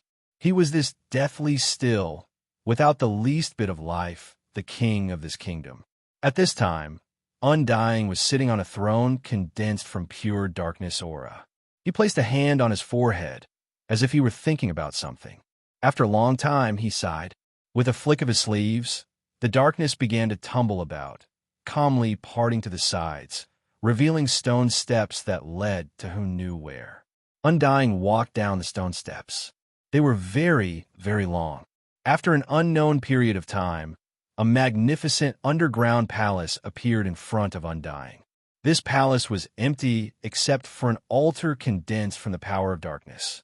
A faint light emitted from the center of the altar, becoming the only source of light here. Chains condensed from the power of darkness tightly wrapped around Spirity, outlining the perfect curves of her body. Her fair skin was as delicate as snow, but it was incomparably pale, giving off a soul-stirring sense of beauty. Her long eyelashes moved, and Spirity slowly opened her eyes. You should know that every bit of my strength is precious right now. I don't have the energy to waste with you. Undying's voice was faint. I'm just curious. Why didn't you tell Qin Yu just how much you paid to help him shield from the demonic altar? There's no point. Spirity had an indifferent expression. Since I chose him, I am willing to sacrifice everything for him. Since this is something I did voluntarily, why should I put him under so much pressure? Undying sneered. Chose him? Why? Is it because of his good luck? He paced back and forth, his voice becoming increasingly sharp. For you and I to live until now. In terms of luck alone, we are much better than him. Otherwise, we would have long since vanished from this world. It wasn't easy for us to survive, so how could we so easily hand over our future? Spirity glanced at him. Her lips curved up in a smile. It looks like Qin Yu has done well. He actually managed to tempt you. Otherwise, you wouldn't be telling me these things. Rather than questioning me, it would be better to say that you are trying to persuade yourself. But you and I both know that we are people abandoned by the world. If we wish to truly return, we must make a choice. Otherwise, what right do we have to ask others to help us in the future? She closed her eyes, her expression serene. I chose my own future and am filled with hope for it. So, even though I'm suffering right now, even though I have to endure the torment of the power of darkness, my heart is still calm. Undying, hesitating isn't a good thing for you. I hope you can figure this out soon. In the darkness, Undying's voice resounded through the air as he gnashed his teeth. One couldn't help but admit that even though he didn't have any facial features, it was still surprising that he could speak like this. I want to easily make a bet. This is my last chance. You should know that this is my last chance. He turned and walked away. As he left the hall, his voice echoed out from afar. There's one thing you're right about. Chinyu has done well, and his luck is amazing. He actually has a chance to complete the soul-summoning bell's master recognition. If he can really succeed, then I will accompany you in your madness. Everything else will depend on his good fortune. On the altar of the power of darkness, Spirity's eyes opened. She revealed a look of relief, pride, and worry that she couldn't suppress. Precious treasures of the heavens and earth possessed heaven-defying might, but they were often accompanied by dangerous twins. Completing a master recognition process wasn't simple at all. Chinyu, you have to work hard. I believe that you can do it. Don't disappoint me. With a light sigh, Spirity closed her eyes and fell into a deep sleep. She could only rely on this sleep to slow down the consumption of her strength. Perhaps Chinyu had guessed something, so he had been avoiding borrowing the strength of the demonic path altar as much as possible. This allowed the pressure on her to lessen by a great deal. It was unknown what she was thinking, but the sleeping Spirity revealed a faint smile. Black Demon Sect. Tuba and Tutu completed a new transaction. They placed the spirit plant materials and seeds separately. This was a good deal, but there wasn't much happiness on their faces. Outside the hall, Su Sheng arrived with several Black Demon Sect cultivators. He was all smiles. You too, I have found some good business for you. You should give me a thick red packet. Tuba laughed. Of course. You should discuss this with my brother. I just happen to have some matters that I wish to discuss with Steward Su. The two people walked into the hall. Su Sheng's smile vanished. He clenched his teeth and roared. Where's the Grandmaster? Tuba had a cold expression. He is in seclusion. Those words can be used to deceive others. Let me tell you, there are already people in the sect investigating this matter. Su Sheng lowered his voice. Yesterday, several disciples were sent to the dungeon. Although the interrogation was done in secret, I still managed to obtain some news. There are people investigating Grandmaster Yao's current condition. Don't tell me you didn't notice anything. Su Sheng sneered. Recently, haven't there been more and more cultivators coming here to exchange for pills? How long can the pills in your hands last? Once the pills can no longer support the exchange, you should know what will happen next. Tuba frowned. He knew why His Highness stayed at the Black Demon Sect. If someone discovered that he had left without permission, he feared there would be complications at this critical juncture. He thought about it again and again. He looked at the nervous Su Sheng and sighed. I have no idea where the Grandmaster went. Su Sheng's heart shrank. Did the Grandmaster say when he would return? Tuba had a calm expression. Before leaving, the Grandmaster said that he would return in 4 months. Su Sheng's fingers trembled. He stared at Tuba. Don't tell me that the Grandmaster has already left for 4 months. Tuba calmly said, to be more precise, it's been 5 months and 14 days. The world spun around him, and Su Sheng's field of vision darkened. You bastard. I asked you dozens of times, why didn't you tell me? Tuba sneered. If it weren't for the fact that you were loyal to the Grandmaster, I wouldn't have told you even if I asked you 100 times. Don't worry. Nothing will happen to the Grandmaster. He will return soon. Su Sheng shivered. He didn't know who was investigating Ning Qin's whereabouts, but he could smell something that left him feeling uneasy. This matter wasn't as simple as it seemed. He had already pledged his allegiance to Ning Qin. If something were to happen to him, he would definitely be implicated. Luckily, the only ones who knew of this matter were the 2 barbarians here. Tuba sneered. If you dare to have any crooked thoughts, I can easily twist your neck. The Grandmaster will definitely return. You only need to remember this. Su Sheng's heart chilled. It was only then that he remembered that the barbarian in front of him had the absolute strength to crush him. His lips moved, and he clenched his teeth. I will think of a way to delay for as much time as possible. If you have a way to contact the Grandmaster, then ask him to hurry back as soon as possible. Otherwise, both you and I will be in deep trouble. Su Sheng turned and left the hall. He had a new smile on his face. He exchanged a few words with several cultivators who had completed their transactions. Then, After a burst of laughter, he bid his farewells and left. Tuba could no longer maintain his composure. His expression was calm and confident, but worry began to appear in his eyes. "Your Highness, just where are you?" What was nothingness? From ancient times until now, through the endless years, trillions upon trillions of brilliant lives had appeared. They were like meteors that illuminated the skies, but none of them were able to obtain a precise definition. It was dark, without light existing within. It was as if it was in natural opposition to light. Thus, it was unable to give birth to any aura of life. It was like a dead, incomparably cold black sea. Empty, icy cold, eternally silent. However, it was exactly such a lifeless, black ocean that had countless islands that were integrated with the darkness were floating in it. Those islands were large and small, but they floated in the void quietly and flowed along with invisible forces. If someone could reach the nothingness and break open the surface of these islands, they would discover that within these islands were independent spatial fragments. Perhaps they were barren, or perhaps they were filled with life. Some even had intelligent life forms that multiplied and multiplied, as if the island itself was the entire world.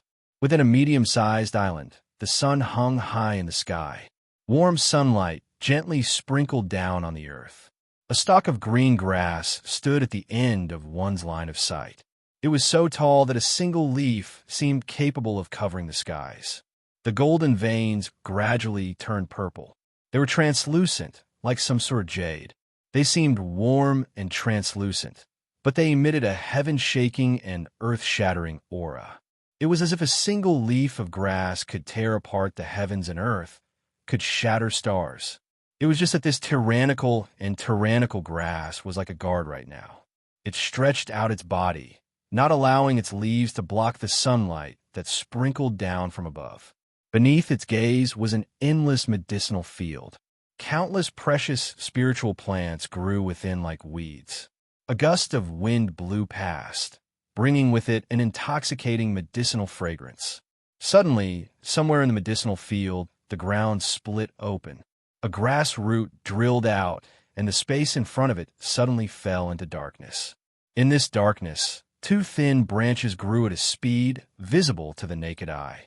They rapidly grew thick, and their gray surface was gradually filled with color.